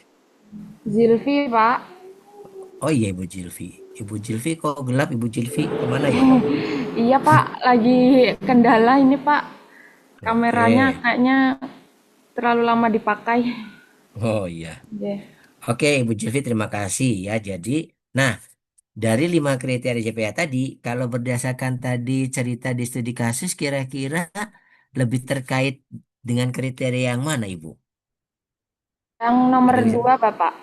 tentang? Bahan. Nah, sekarang kita berlatih yuk. Kita isi checklist audit ini. Pertama, yuk kita isi dari mulai tanggal audit. Tanggal auditnya tanggal berapa, Bu? Kalau dari cerita? Kalau dari cerita 10 Maret 2026. 10 Maret 2026. Oke, auditornya siapa nih? Ada yang mau bantu jawab? Auditornya Pak Siapa? Chandra, Pak Chandra. Auditinya siapa, Ibu? Pak Rahmat. Pak Rahmat. Lokasi auditnya di mana, Bu? SPPG Siswa Sehat itu Pak ya. SPPG Siswa Sehat. Siswa Sehat. Bagian apa, Bu? Bagian penyediaan. Penyediaan. Jelas ya? Jadi maksudnya begitu Bapak Ibu. Jadi kita isi dulu nih tanggal auditnya, auditornya siapa. Nanti kalau Ibu melakukan audit, berarti auditornya Ibu. Auditnya siapa? Yang ditemui pada saat melakukan audit siapa? Oh, misalnya siapa? Tulis namanya. Ya, kemudian lokasinya di mana? Ibu ditugaskan untuk mengaudit bagian apa? Tulis apa. Nah, sekarang kita akan mengisi checklistnya. Ya Bu ya, tapi ini kan checklist ini banyak sekali ya. Tapi dari studi kasus tadi, sebetulnya kita hanya bergulat di kriteria yang kedua saja. Jadi yang satunya nggak usah diisi, kita langsung masuk ke kriteria yang kedua yaitu tentang bahan. Ya Bu ya. Oke, sekarang kita dari studi kasus yang tadi sudah dibacakan oleh Pak Jeki. Sekarang saya mau tanya, kita akan ulas satu persatu pertanyaan ini. Kita akan beri jawaban ya atau tidak berdasarkan studi kasus yang tadi. Yuk kita baca ya. Apakah bahan yang digunakan adalah bahan halal dan tidak menggunakan bahan tidak halal atau bahan yang mengandung najis? Nah, ini Bapak Ibu kira-kira kalau dari studi kasus tadi jawabannya iya atau tidak, Bu? Tidak. Tidak. Tidak ya. Nah, mengapa, Pak? Tidak, Pak. Karena di situ diterangkan bahwa yang didaftarkan pada apa tadi? RSJPH. Karena produk yang digunakan tidak terdaftar di penyelia halal. Ya, Ya, ya. karena apakah yang digunakan adalah bahan halal? Ternyata tidak. Karena Ya. apa? Ditemukan bahan marinasi. Ya kan? Merek apa, Bu? Merek apa yang ditemukan yang tidak sesuai? Sajikan. Merek sajikan yang belum ber-SH. Ya enggak? Belum terdaftar di BPJPH. Dan belum terdapat di dalam daftar bahan halal. Saya tingkat ya, daftar bahan halal yang sudah disetujui BPJPH dan LPH. Oke, lanjut pertanyaan kedua, Bu. Apakah bahan yang digunakan memenuhi aspek keamanan dan kesehatan sesuai regulasi? Ini mungkin bahannya bagus ya secara kesehatan, iya, tapi ternyata belum halal gitu ya. Kita isi di sini, yes. Apakah tersedia daftar bahan halal yang telah disetujui? Kira-kira dari saya tadi ada nggak Bu daftar bahan halalnya? Ada. Ada. Sebetulnya ada gitu ya Bu ya, tapi belum lengkap gitu ya. Oke, kemudian apakah setiap penambahan bahan baru di luar daftar bahan halal dilaporkan dan telah mendapatkan persetujuan? Ini jawabannya apa nih? Dari cerita Kasus studi tadi kasus. tidak. Tidak. Tidak ya. Kenapa Pak? Bagian pembelian tidak melaporkan tentang penggunaan bahan baru. Itu ya Bu ya? Yaitu apa tadi? Bumbu Marinasi merek sajikan. marinasi Merek. merek sajikan. Ya Bu ya? Paham ya? Jadi ternyata harusnya melaporkan, ternyata tidak dilaporkan. Berarti jawabannya di sini tidak. Buktinya apa? Buktinya itu dari cerita tadi, bagian pembelian tidak melaporkan tentang penggunaan bahan baru. Apakah bukti persetujuan tersedia dan disimpan sesuai dengan? Kalau ini berarti jawabannya tidak ya Bu ya. Ini melanjutkan aja nih. Berarti kan sama dengan yang di atas. Apakah tersedia prosedur pembelian bahan dan diterapkan sesuai ketentuan? Gimana Bapak Ibu? Ini jawabannya. Apakah tersedia prosedur pembelian bahan dan diterapkan sesuai ketentuan? Prosedurnya sudah ada, ya nggak Bu? Prosedurnya ada Tetapi tapi tidak diterapkan sesuai ketentuan. prosedur sudah ada, tetapi belum Belum. lengkap, gitu ya, Pak ya? Ya. Tentang prosedur eh, apa penggunaan bahan baru. Jadi nanti harusnya ini harus diperbaiki. Prosedurnya ada, tetapi belum lengkap, gitu ya, Pak ya? Apakah bukti catatan pembelian nota bahan dipelihara dan disimpan? Mungkin jawabannya ini sudah. Sekarang, apakah tersedia dokumen pendukung bahan pada setiap bahan yang digunakan? Ini mungkin tidak terkait dengan cerita studi kasus ya. Kita jawab sudah. Apakah dokumen pendukung bahan dipelihara? Mungkin ini sudah oke. Nah, Bapak Ibu sekalian, sekarang Bapak Ibu sudah bisa tuh melihat tuh mana kapan kita harus mengisi ya, kapan kita harus mengisi tidak berdasarkan studi kasus. Nanti Bapak Ibu pada saat melakukan audit juga begitu Bapak Ibu. Berdasarkan hasil audit, apakah yang ini tuh sudah terpenuhi atau belum? Kalau sudah terpenuhi, berarti contreng ditanda iya dan tidak perlu dikasih komentar karena sudah dilaksanakan gitu ya. Tapi kalau tidak dipenuhi, berarti Bapak Ibu harus mencantumkan di kolom tidak dan disampaikan apa yang tidaknya itu, gitu ya.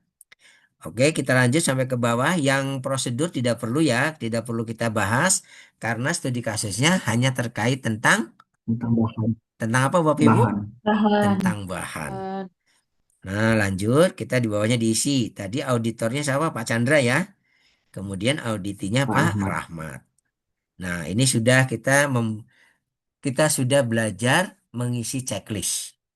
Nah, sekarang kita belajar membuat laporan auditnya, Bapak Ibu. Yuk kita buat laporan auditnya. Saya ingin Bapak Ibu semuanya aktif ya, supaya kita sama-sama enak belajarnya, Pak. Oke ya. Kita tulis nih nomor dokumennya. Misalnya kita bikin nomornya 001, kemudian ini internal auditor. Ini bulan berapa sekarang, Bu? Bulan 7 2026. Ini contoh saja ya, penomoran itu bebas sebenarnya, Bu. Cuman kita bikin seperti ini contoh saja. Nah, kita isi mulai dari sini, Bapak Ibu. Siapa, Bu, pengusulnya, Pak Bu? Chandra. Pak Chandra. Auditornya siapa tadi? Nah, kita berlatih ya, Pak ya. Pak Chandra. Tanggal Tanggal 10 Maret auditnya tanggal berapa, Pak? Ibu? 2026. 10 Maret 2026. Kemudian Pak auditinya siapa Rahmat. tadi, Bu? Pak Rahmat. Jabatannya Pak Rahmat apa tadi? Kepala Kepala Bagian Gudang Bahan. Bagian Gudang Bahan. Oke ya. Ini kita isi nih. Sumbernya berarti ini internal audit halal. Itu ya. Kita sudah kasih bold. Oke, sekarang temuannya apa nih, Pak? Yuk kita berlatih membuat temuan, mengisi ya, temuannya apa, buktinya apa, lokasinya di mana dan referensinya apa. Kira-kira temuan dan buktinya apa, Pak? Kita isi yuk. Kalau temuannya itu ditemukan bahan marinasi merek sajikan yang belum ber-SH, prosedur Mhm. pembeliannya belum mencakup pelaporan penggunaan bahan baru. Oke, jadi sebetulnya Pak, apa yang ada di cerita tersebut adalah bukti.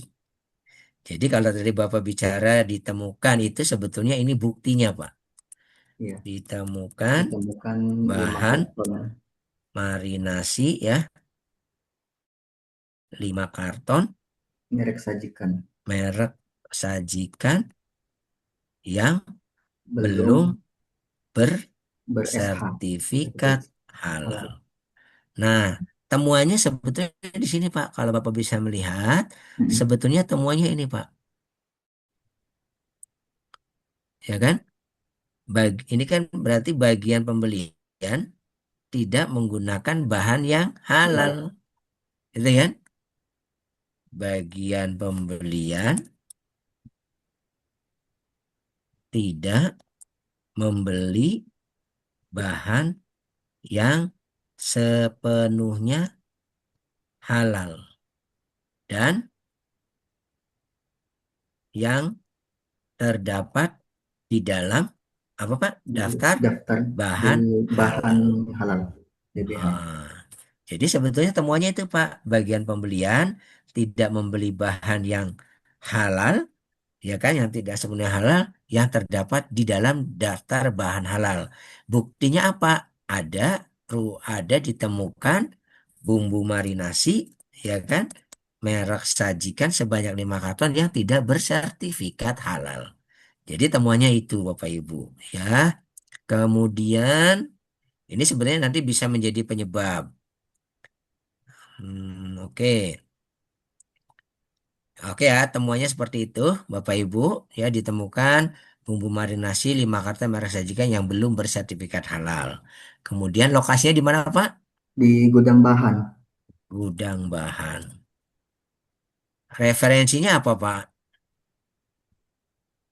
Kalau Eh, referensi berarti adalah kriteria kriteria kriteria SPSJPH. SJPH. Sorry. Kok saya SJPH 5 titik apa, Pak, tadi? Bahan itu 5 titik B ya. B. 5 titik A, komitmen dan tanggung jawab. 5 titik B atau 5.2, bahan. Itu ya Pak ya. Bahan. Ya, Kita tulis di sini bahan kriterianya. Auditinya siapa tadi? Pak Rahmat. Pak Muhammad. Terus auditornya Pak Pak Chandra. Chandra. Nah, kita sudah mengisi tuh Pak laporan auditnya. Laporan audit cukup ini. Ditemukan 5 bumbu nasi yang tidak bersertifikat halal. Kemudian bagian temuannya adalah ini, bagian pembelian tidak sepenuhnya membeli bahan yang sudah bersertifikat halal. Nah, Bapak Ibu, kira-kira kita sekarang mencari akar penyebabnya, Bapak Ibu. Akar penyebabnya apa, Pak, Bu? Kalau dari cerita tadi. Karena kekosongan stok bumbu marinasi merek Sedap Sehat, Mhm. jadi Oke, di sini ya, Bu ya. Boleh ya, ditulis, Pak. boleh. Kekosongan bumbu Marinasi merek Sedap marinasi Sehat merek sedap sehat. Sehingga didatangkan merek baru yang yang tidak ternyata terdaftar di tidak daftar bahan halal, halal. gitu ya. Itu dulu tuh Ya, Pak. Kemudian boleh ditulis lagi. Apalagi tadi penyebabnya? em, bumbu bumbu marinasi merek sajikan yang tidak terdaftar, Pak. Ya, oke, oke itu Penyebabnya. sudah. Ini Hmm, Pak, bagian pembelian tidak melaporkan. Ya, Iya nggak? bagian Itu pembelian tidak Pak. melaporkan. Ini sebetulnya menjadi penyebab. Penyebab di sini. Tulis lagi penyebab yang lain tuh kan. Nih, kita tulis di sini. Bagian pembelian tidak melaporkan tentang penggunaan bahan baru, yaitu merek sajikan, Betul, gitu Pak. ya. Kemudian ada lagi penyebabnya lagi di sini ada lagi Pak. Ini prosedurnya, ya enggak? Ya, Prosedur pembelian belum lengkap. Prosedurnya, prosedur pembelian, gitu ya. hmm, Prosedur pembelian sudah ada, tetapi, gitu kan? Tetapi belum lengkap tentang prosedur penggunaan bahan baru. Setuju nggak Pak? Jadi ada 3 penyebab. Karena kekosongan bumbu, kemudian bagian pembelian membeli bahan yang tidak mengikuti aturan yang ada di dalam daftar bahan halal, kemudian karena prosedurnya tidak dimiliki sehingga orang orang bagian pembelian tidak tahu kalau menggunakan bahan baru harus melapor gitu ya Pak ya. Nah, sekarang tindakan perbaikan dan pencegahannya apa Pak yang bisa kita tulis di sini? Ada yang bisa bantu? Mencari alternatif bumbu marinasi yang sudah bersertifikat halal, Pak. Oke, mencari alternatif. Boleh, Pak. Untuk improvement ya, Pak ya. Ya, Bumbu marinasi yang lain, ya kan? yang sudah Tetapi memiliki yang sudah sertifikat ber-SH. halal. Ada lagi, Pak, yang ini? Melengkapi Mengembalikan prosedur bahan yang penggunaan sudah bahan dibeli, baku. Pak. Ada, Pak? Gimana? Mas? Gimana? Mengembalikan atau meretur barang ke supplier Oke, yang sudah dibeli. bumbu marinasi merek sajikan ya. Diretur ya, Pak ya. Diretur, ya. Diretur. Ada lagi, Pak? Ini, Pak, sebetulnya. Bagian mulia melaporkan penggunaan bahan baru. Ini berarti kan bagian pembelian, tindakan perbaikannya kan berarti harus Hmm. kalau bagian pembelian itu tidak melaporkan berarti kan karena tidak tahu ya, Pak ya. Ya, ya. Berarti Merevisi harus itu, Pak. harus Direvisi. di gimana, Pak? Direvisi atau diperbaiki gitu untuk Oh ya, berarti pembeliannya agar setelah prosedur pembeliannya pembelian revisi, diperbaiki diperbaiki. atau direvisi atau dilengkapi ya, Pak ya, Ya, ya. dengan aturan tentang penggunaan bahan baru Baru. yang sesuai dengan kriteria SJPH, ya kan? Sesuai Betul, Pak. dengan ketentuan di dalam standar SJPH. Kemudian apa lagi, Pak? Supaya mereka tahu Oh, disosialisasikan, ya enggak? betul. Sosialisasi prosedur baru kepada kepada siapa, Pak? Bagusnya nih Karena tentang ini pembeli ini apa? kepada Bagian karyawan pembelian, bagian pembelian pembelian bahan. pembelian bahan ya.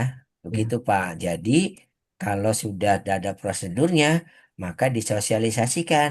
Kalau sudah disosialisasikan, berarti si pem, si apa bagian pembelian sudah tahu kalau ada ini mau ada bahan baru harus melapor. Jadi sudah cukup nih, Pak. Ini tindakan perbaikan dan pencegahan yang boleh dilakukan. Hmm.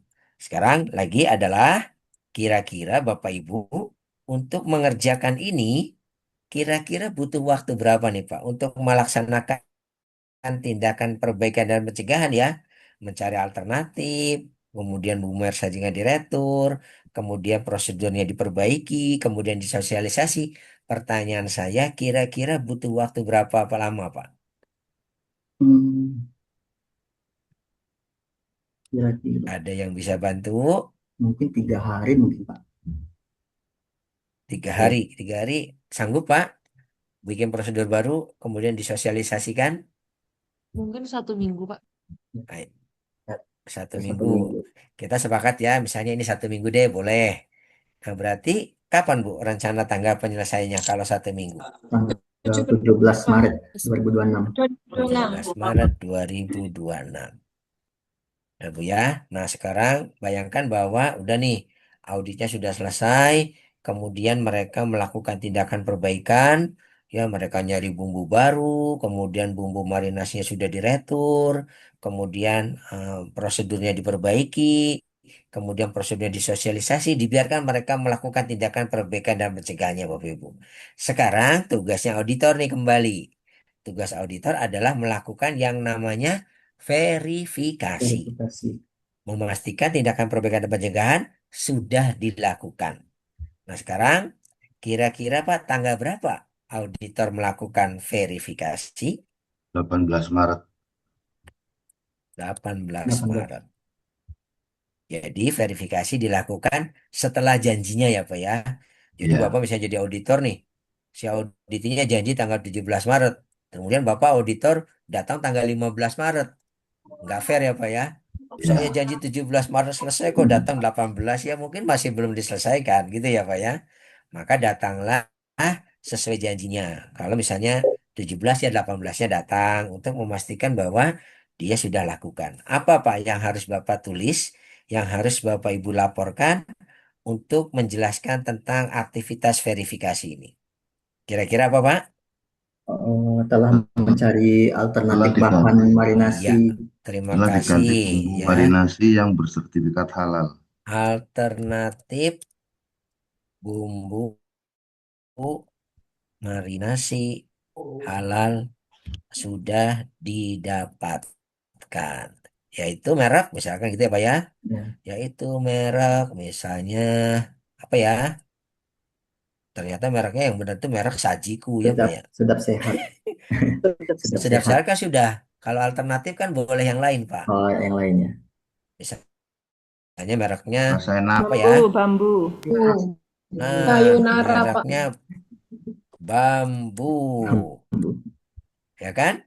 Berarti sudah ada bumbu alternatif marinasi mereknya bambu yang sudah bersertifikat Halal. halal. Gitu ya. Nah, pertanyaan lagi nih Pak. Kalau sudah begini, apa yang ditanyakan lagi oleh auditor tadi? Selain jawaban, ditanya Bukti. adalah bukti. Makasih Bapak. Kira-kira buktinya apa yang ditunjukkan? Oh, Kalau menunjukkan bahwa si apa sudah ada merek baru eh, namanya merek bambu yang sudah Nota bersertifikat pembelian, halal. Pak. melampirkan Kemudian, nota pembelian, Pak. Oke, nota pembelian ya, nota pembelian Bahan bumbu marinasi ya kan, merek bambu. apa Bambu. tadi bambu ya, bambu sebanyak misalnya 3 karton. Itu siapa ya contoh. Ini sudah jadi bukti Pak, kalau memang sudah dibeli dan memang sudah halal, ya kan? Kemudian apalagi nih? Jawaban lagi Pak. Melakukan pengembalian barang tadi, Pak, yang Oke, ya bumbu marinasi sajikan diretur. 10 karton sudah diretur. Apa buktinya Pak? Nota melampirkan retur ya Pak ya? nota. Nota retur tanggal misalnya tadi tanggal 13 Maret gitu ya, 2026 terlampir. Pak, maaf Sebagai itu bukti Pak. cuma Pak, maaf itu cuma 5 karton aja, bukan 10. Oh iya, maaf. Bumbu marinasi, oh ya, 5 karton ya. Terima kasih Bu. Oke, sekarang lanjut lagi. Apalagi yang harus kita tulis nih? Verifikasi. Prosedur ya. Prosedur pembelian Merevisi prosedur pembelian. sudah Direvisi. Ya. direvisi. Nomor revisi misalnya 01. Ya kan? Ya, Pak. Kira-kira buktinya apa, Pak? Misalnya fotokopi apa ya? Fotokopi prosedur terlampir. Ya nggak? Betul. Sudah cukup, Pak? Ada Itu lagi, Pak, Pak? apa bukti Sudah dilakukan Sosialisasi. sosialisasi, Pak. Oke, Sosialisasi. sosialisasi prosedur baru Dan bukti sudah dokumentasi foto. dilakukan. Misalnya dilakukan dilakukannya misalnya tanggal 15 ya Bu ya. 15 Maret 2026. Ya enggak? ya Nah, kalau gitu Pak, Buktikan apa nih buktinya Pak? dokumentasi. Dokumentasi foto terlampir. Dokumentasi, bukti kemudian foto kegiatan, ya enggak Pak? ya daftar Foto hadir Pak, kegiatan, apalagi daftar hadir, notulen Pak, notulen, boleh, terlampir. Harus mungkin undangan juga dilampirkan ya Pak, Pak. Hah? mungkin undangan sosialisasi Oh juga. boleh, boleh. Misalnya dia dokumentasi. Oh ini dulu ya, undangan ya Pak ya. Ya, undangan Pak. Undangan meeting, ya kan? Ya, Kemudian dokumentasinya, kemudian foto kegiatannya, daftar hadirnya, notulenya terlampir. Sudah, ini bukti-bukti bahwa mereka sudah melakukan apa yang dijanjikan, yang dituliskan di dalam tindakan perbaikan dan pencegahan. Auditornya siapa, Pak? Pak Chandra, Pak Chandra. Kemudian di sini auditinya siapa, Pak? Pak Rahmat, Pak Rahmat, Pak Rahmat. Penyeliannya siapa, Pak? kita Pak. Ya? Penyeliannya Enggak kita, dong. Kartika. Ibu Kartika, Ah, Ibu Ibu Kartika. Kartika. Di cerita itu kan yang Ya, penyeliannya Ibu Kartika, Pak. Nanti kalau Bapak sudah jadi apa? Penyelia, laporan audit, Bapak harus tanda tangani, Pak, biar Bapak tahu, oh, ini di bagian ini ada apa? Temuan-temuan seperti itu. Makanya penyelia ada kolomnya dan harus mengetahui. Nah, dengan Bapak mereka sudah melakukan ini semua, maka statusnya apa, Pak, kalau sudah selesai? close. Close ya, close Pak. close. Sudah selesai, Pak. Bapak Ibu sekarang sudah belajar tentang bagaimana mengisi checklist audit, bagaimana membuat laporan audit, dan tindak lanjutnya seperti ini. Bagaimana Bapak Ibu menulis laporan audit dari mulai temuannya, buktinya, lokasinya, referensinya. Kemudian Bapak Ibu tadi belajar tentang mencari akar penyebab. Kemudian Bapak Ibu belajar bagaimana membuat tindakan perbaikan dan pencegahan. Kemudian Bapak Ibu belajar tentang bagaimana melakukan verifikasi dari hasil audit. Ya, ini sudah selesai. Bapak Ibu tadi kalau apa? Sambil berdiskusi dan sambil mencatat, sambil menulis, berarti ini sudah selesai, Pak. Silakan Bapak Ibu, ini Bapak Ibu tulis kembali dengan bahasa yang mungkin saya tadi ngetiknya agak banyak salah. Bapak Ibu bisa cek kembali ketikanya. Kemudian Bapak Ibu bisa menggunakan kata-kata yang mungkin lebih lengkap, lebih baik, dipersilahkan. Kemudian setelah selesai, disimpan dan kemudian diupload sebagai tugas 3. Jadi tugas 3 sudah selesai nih. Masih ada waktu 15 menit untuk Bapak Ibu melanjutkan pengerjaan ini sambil boleh bertanya-tanya jika ingin ada yang ditanyakan pada materi ini. Silakan Bapak Ibu. Ininya saya close apa tidak? Atau saya close Close aja aja, ininya? Pak. Hah? Boleh, Pak, di-close. Hebat ya. Biasanya teriaknya jangan Pak gitu. Tapi sekarang close ya. Oke, saya belum close dulu. Silakan Bapak Ibu. Apa kalau ingin. Tapi tolong Bu ya. Jangan menjawab. Jangan mengirimkan file di yang dilaporkan kepada fasilitator hasil screen capture. Ya, nggak boleh. Berarti nggak kerja dong, gitu ya. Bapak menulis kembali saja apa yang sudah kita bahas. Kemudian boleh menggunakan bahasa sendiri. Yang penting kita memahami maksudnya, gitu ya, Pak ya. Silakan Bapak Ibu eh, melanjutkan mengerjakannya. Masih ada waktu kurang lebih 15 menit Bapak Ibu untuk menyelesaikan. Silakan Bapak Ibu. Boleh minta tolong, Pak. Scroll lagi ke atas, Pak. Tuh kan? Mau lihat yang checklist. Boleh. Tuh, checklistnya seperti ini. Tapi kalau ada ketikan-ketikan saya yang kurang benar, diperbaiki ya Bu ya.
Bedanya ada. Tapi sebenarnya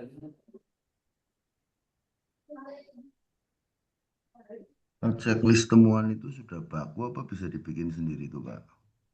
Gimana, Pak? Checklist untuk temuan kayak contoh yang Bapak sampaikan itu ada bahan, ada produk itu baku apa bisa kita bikin Nah, sendiri, Pak? jadi begini, Pak. Checklist itu kan sebetulnya isinya adalah persyaratan-persyaratan. Ya, Pak ya? Iya, Jadi persyaratan di dalam EJPH kan banyak tuh, Pak. iya, Tentang tentang komitmen dan tanggung jawab apa, tentang bahan apa, tentang proses apa. Makanya kami mencoba membuat yang banyak itu, ya Pak ya, menjadi sebuah bahasa yang sifatnya checklist, mudah dimengerti gitu ya. Sebetulnya tidak baku Pak, kalau Bapak misalnya pengen membuat checklist sendiri, tapi kan dasarnya tetap SJPH ya Pak ya. Iya, maka Bapak boleh misalnya, oh kayaknya checklist yang kami buat dari Hal Institute ini kayaknya kurang, ada yang belum dimasukkan. Bapak boleh modifikasi Pak, untuk melengkapi checklist Bapak. Silakan. Tapi yang penting jangan sampai menyimpang gitu Pak ya. iya, Jangan Pak. sampai kemudian nggak salah fokus gitu loh. Karena kan standarnya kan ada di dalam EJPH dan ada sebetulnya Pak di dalam Kekkaban nomor 20 itu Pak. Kemarin sudah di-share ya Pak ya Kekkaban 20. Ya, Itu kan isinya kan persyaratan di dalam 5 kriteria. Maka checklistnya dibikin supaya lebih mudah dibikin per kriteria. Nah, di dalam kriteria itu ada persyaratan, persyaratannya dimasukkan. Bapak nanti kalau sudah membaca yang dari kami, kemudian Bapak merasa bahwa, oh ini kayaknya perlu ditambahkan nih. Ada item yang harus ditambahkan berdasarkan Bapak yang sudah diamati di checklist di dalam apa Kepkaban 20, tambahkan silahkan Pak untuk melengkapi checklist ini. Itu ya Pak ya, silakan.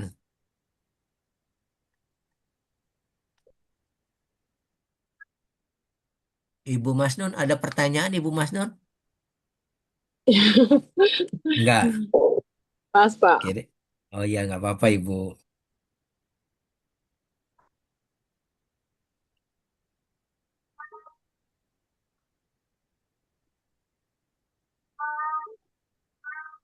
Mudah-mudahan yang tugas 3 ini bisa selesai ya, Bapak Ibu.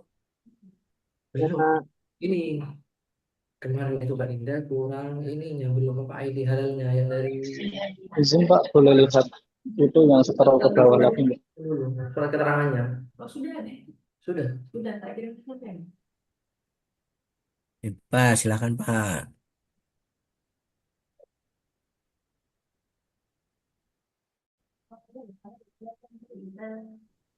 Surat apanya yang ada itu Pak?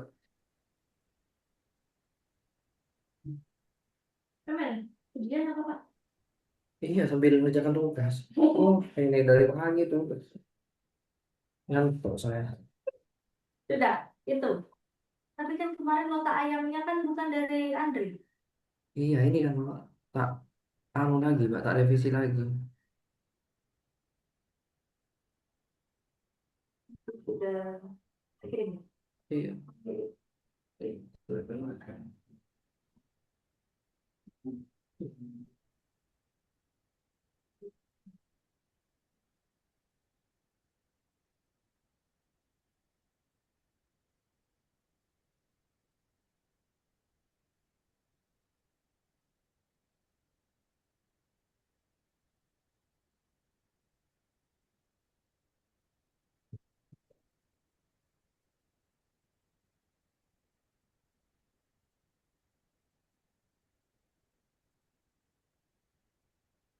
Waktunya masih 9 menit, Bapak Ibu masih bisa Yudi kayaknya. mengerjakan.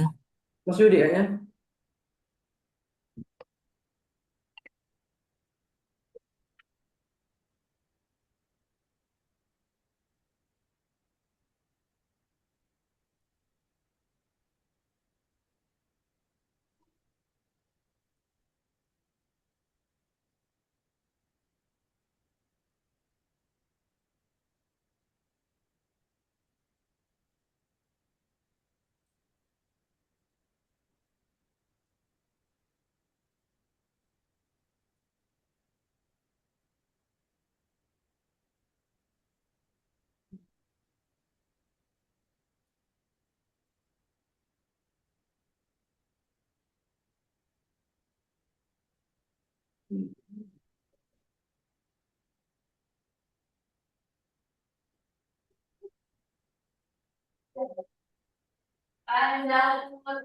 Siapa ulang tahun ini? Izin Pak, boleh scroll ke bawah lagi ini. Terima kasih.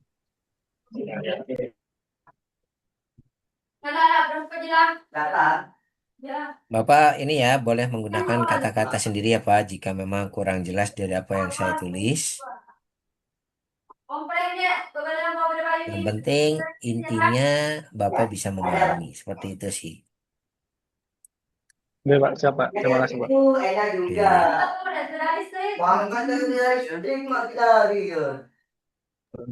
Pak, mohon izin Pak, ini untuk tanggal pengerjaannya tanggal hari ini atau Enggak dong, kan kita berdasarkan sesuai? studi kasus Pak. Oke, sesuai Iya, sesuai tanggal proses. auditnya kan di studi kasus tanggal berapa tuh Pak? Kan tanggal 10 Maret ya 2026. Iya, Hmm, oke, oke, baik. Terima kasih Pak.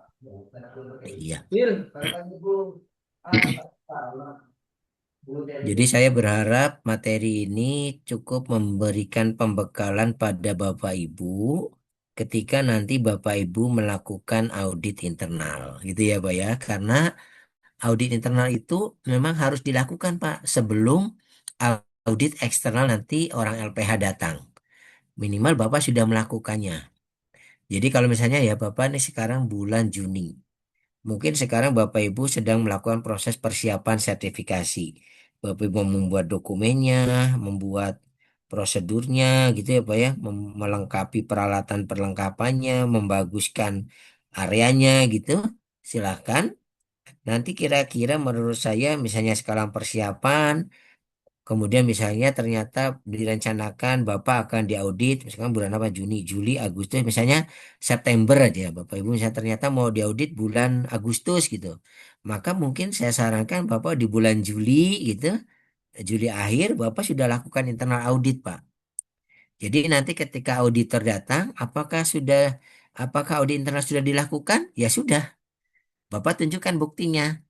Bukti aktivitasnya misalnya notulen meeting pada saat pengumpulan tim, kemudian tim internal auditornya yang SK-nya yang sudah ditandatangani, kemudian meeting tim internal auditor, kemudian foto kegiatan pada saat satu tim mengaudit bagian ini, ada foto-foto kegiatan, ditambah juga laporan auditnya.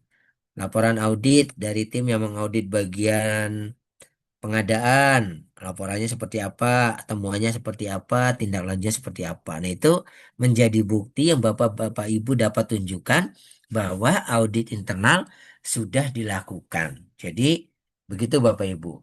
Jangan sampai nanti auditor eksternal dari LPH datang, tapi ternyata ketika ditanya mana itunya bukti audit internalnya, Bapak Ibu tidak bisa tunjukkan. Nah, itu nanti takutnya gagal. Ya, jadi lebih baik Bapak Ibu sudah lakukan dan kemudian lengkapi bukti-buktinya. Gitu ya, Pak ya. Dan bahan-bahan yang ada sekarang, checklistnya Bapak Ibu bisa gunakan atau boleh dilengkapi lagi seperti yang tadi disampaikan oleh Pak Restu. Kemudian format laporan auditnya yang sudah kami miliki, kalau Bapak Ibu belum punya, silahkan Bapak Ibu bisa menggunakan format ini. Ya. Atau jika memang saya punya format sendiri ya silahkan. Yang penting adalah dapat Bapak Ibu bisa menjelaskan yaitu temuan-temuannya, kemudian tindak lanjutnya, tindakan perbaikannya, pencegahannya, ada sesuatu yang harus diisi di situ Bapak Ibu. Itu yang penting ya Bapak Ibu. Tapi kalau saya nggak punya format, saya pakai format ini aja silahkan. Kami mempersilahkan menggunakan ini ya, menggunakan dokumen yang kami miliki untuk Bapak Ibu bisa gunakan. Sebenarnya seperti itu.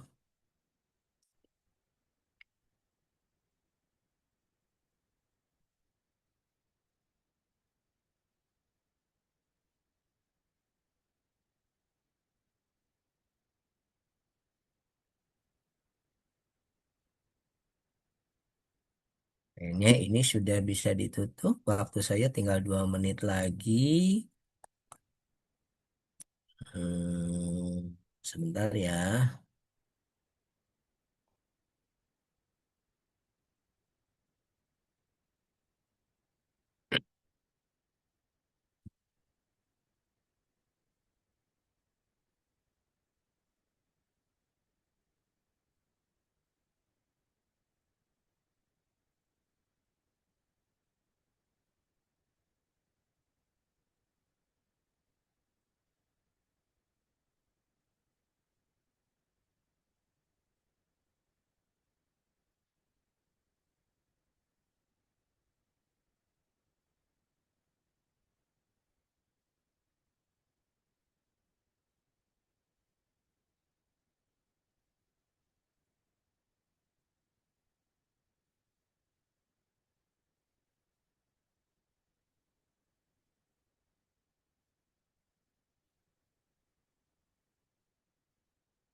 Oke, Bapak Ibu, eh, kita sudah bisa mengakhiri, sudah pukul 11.00.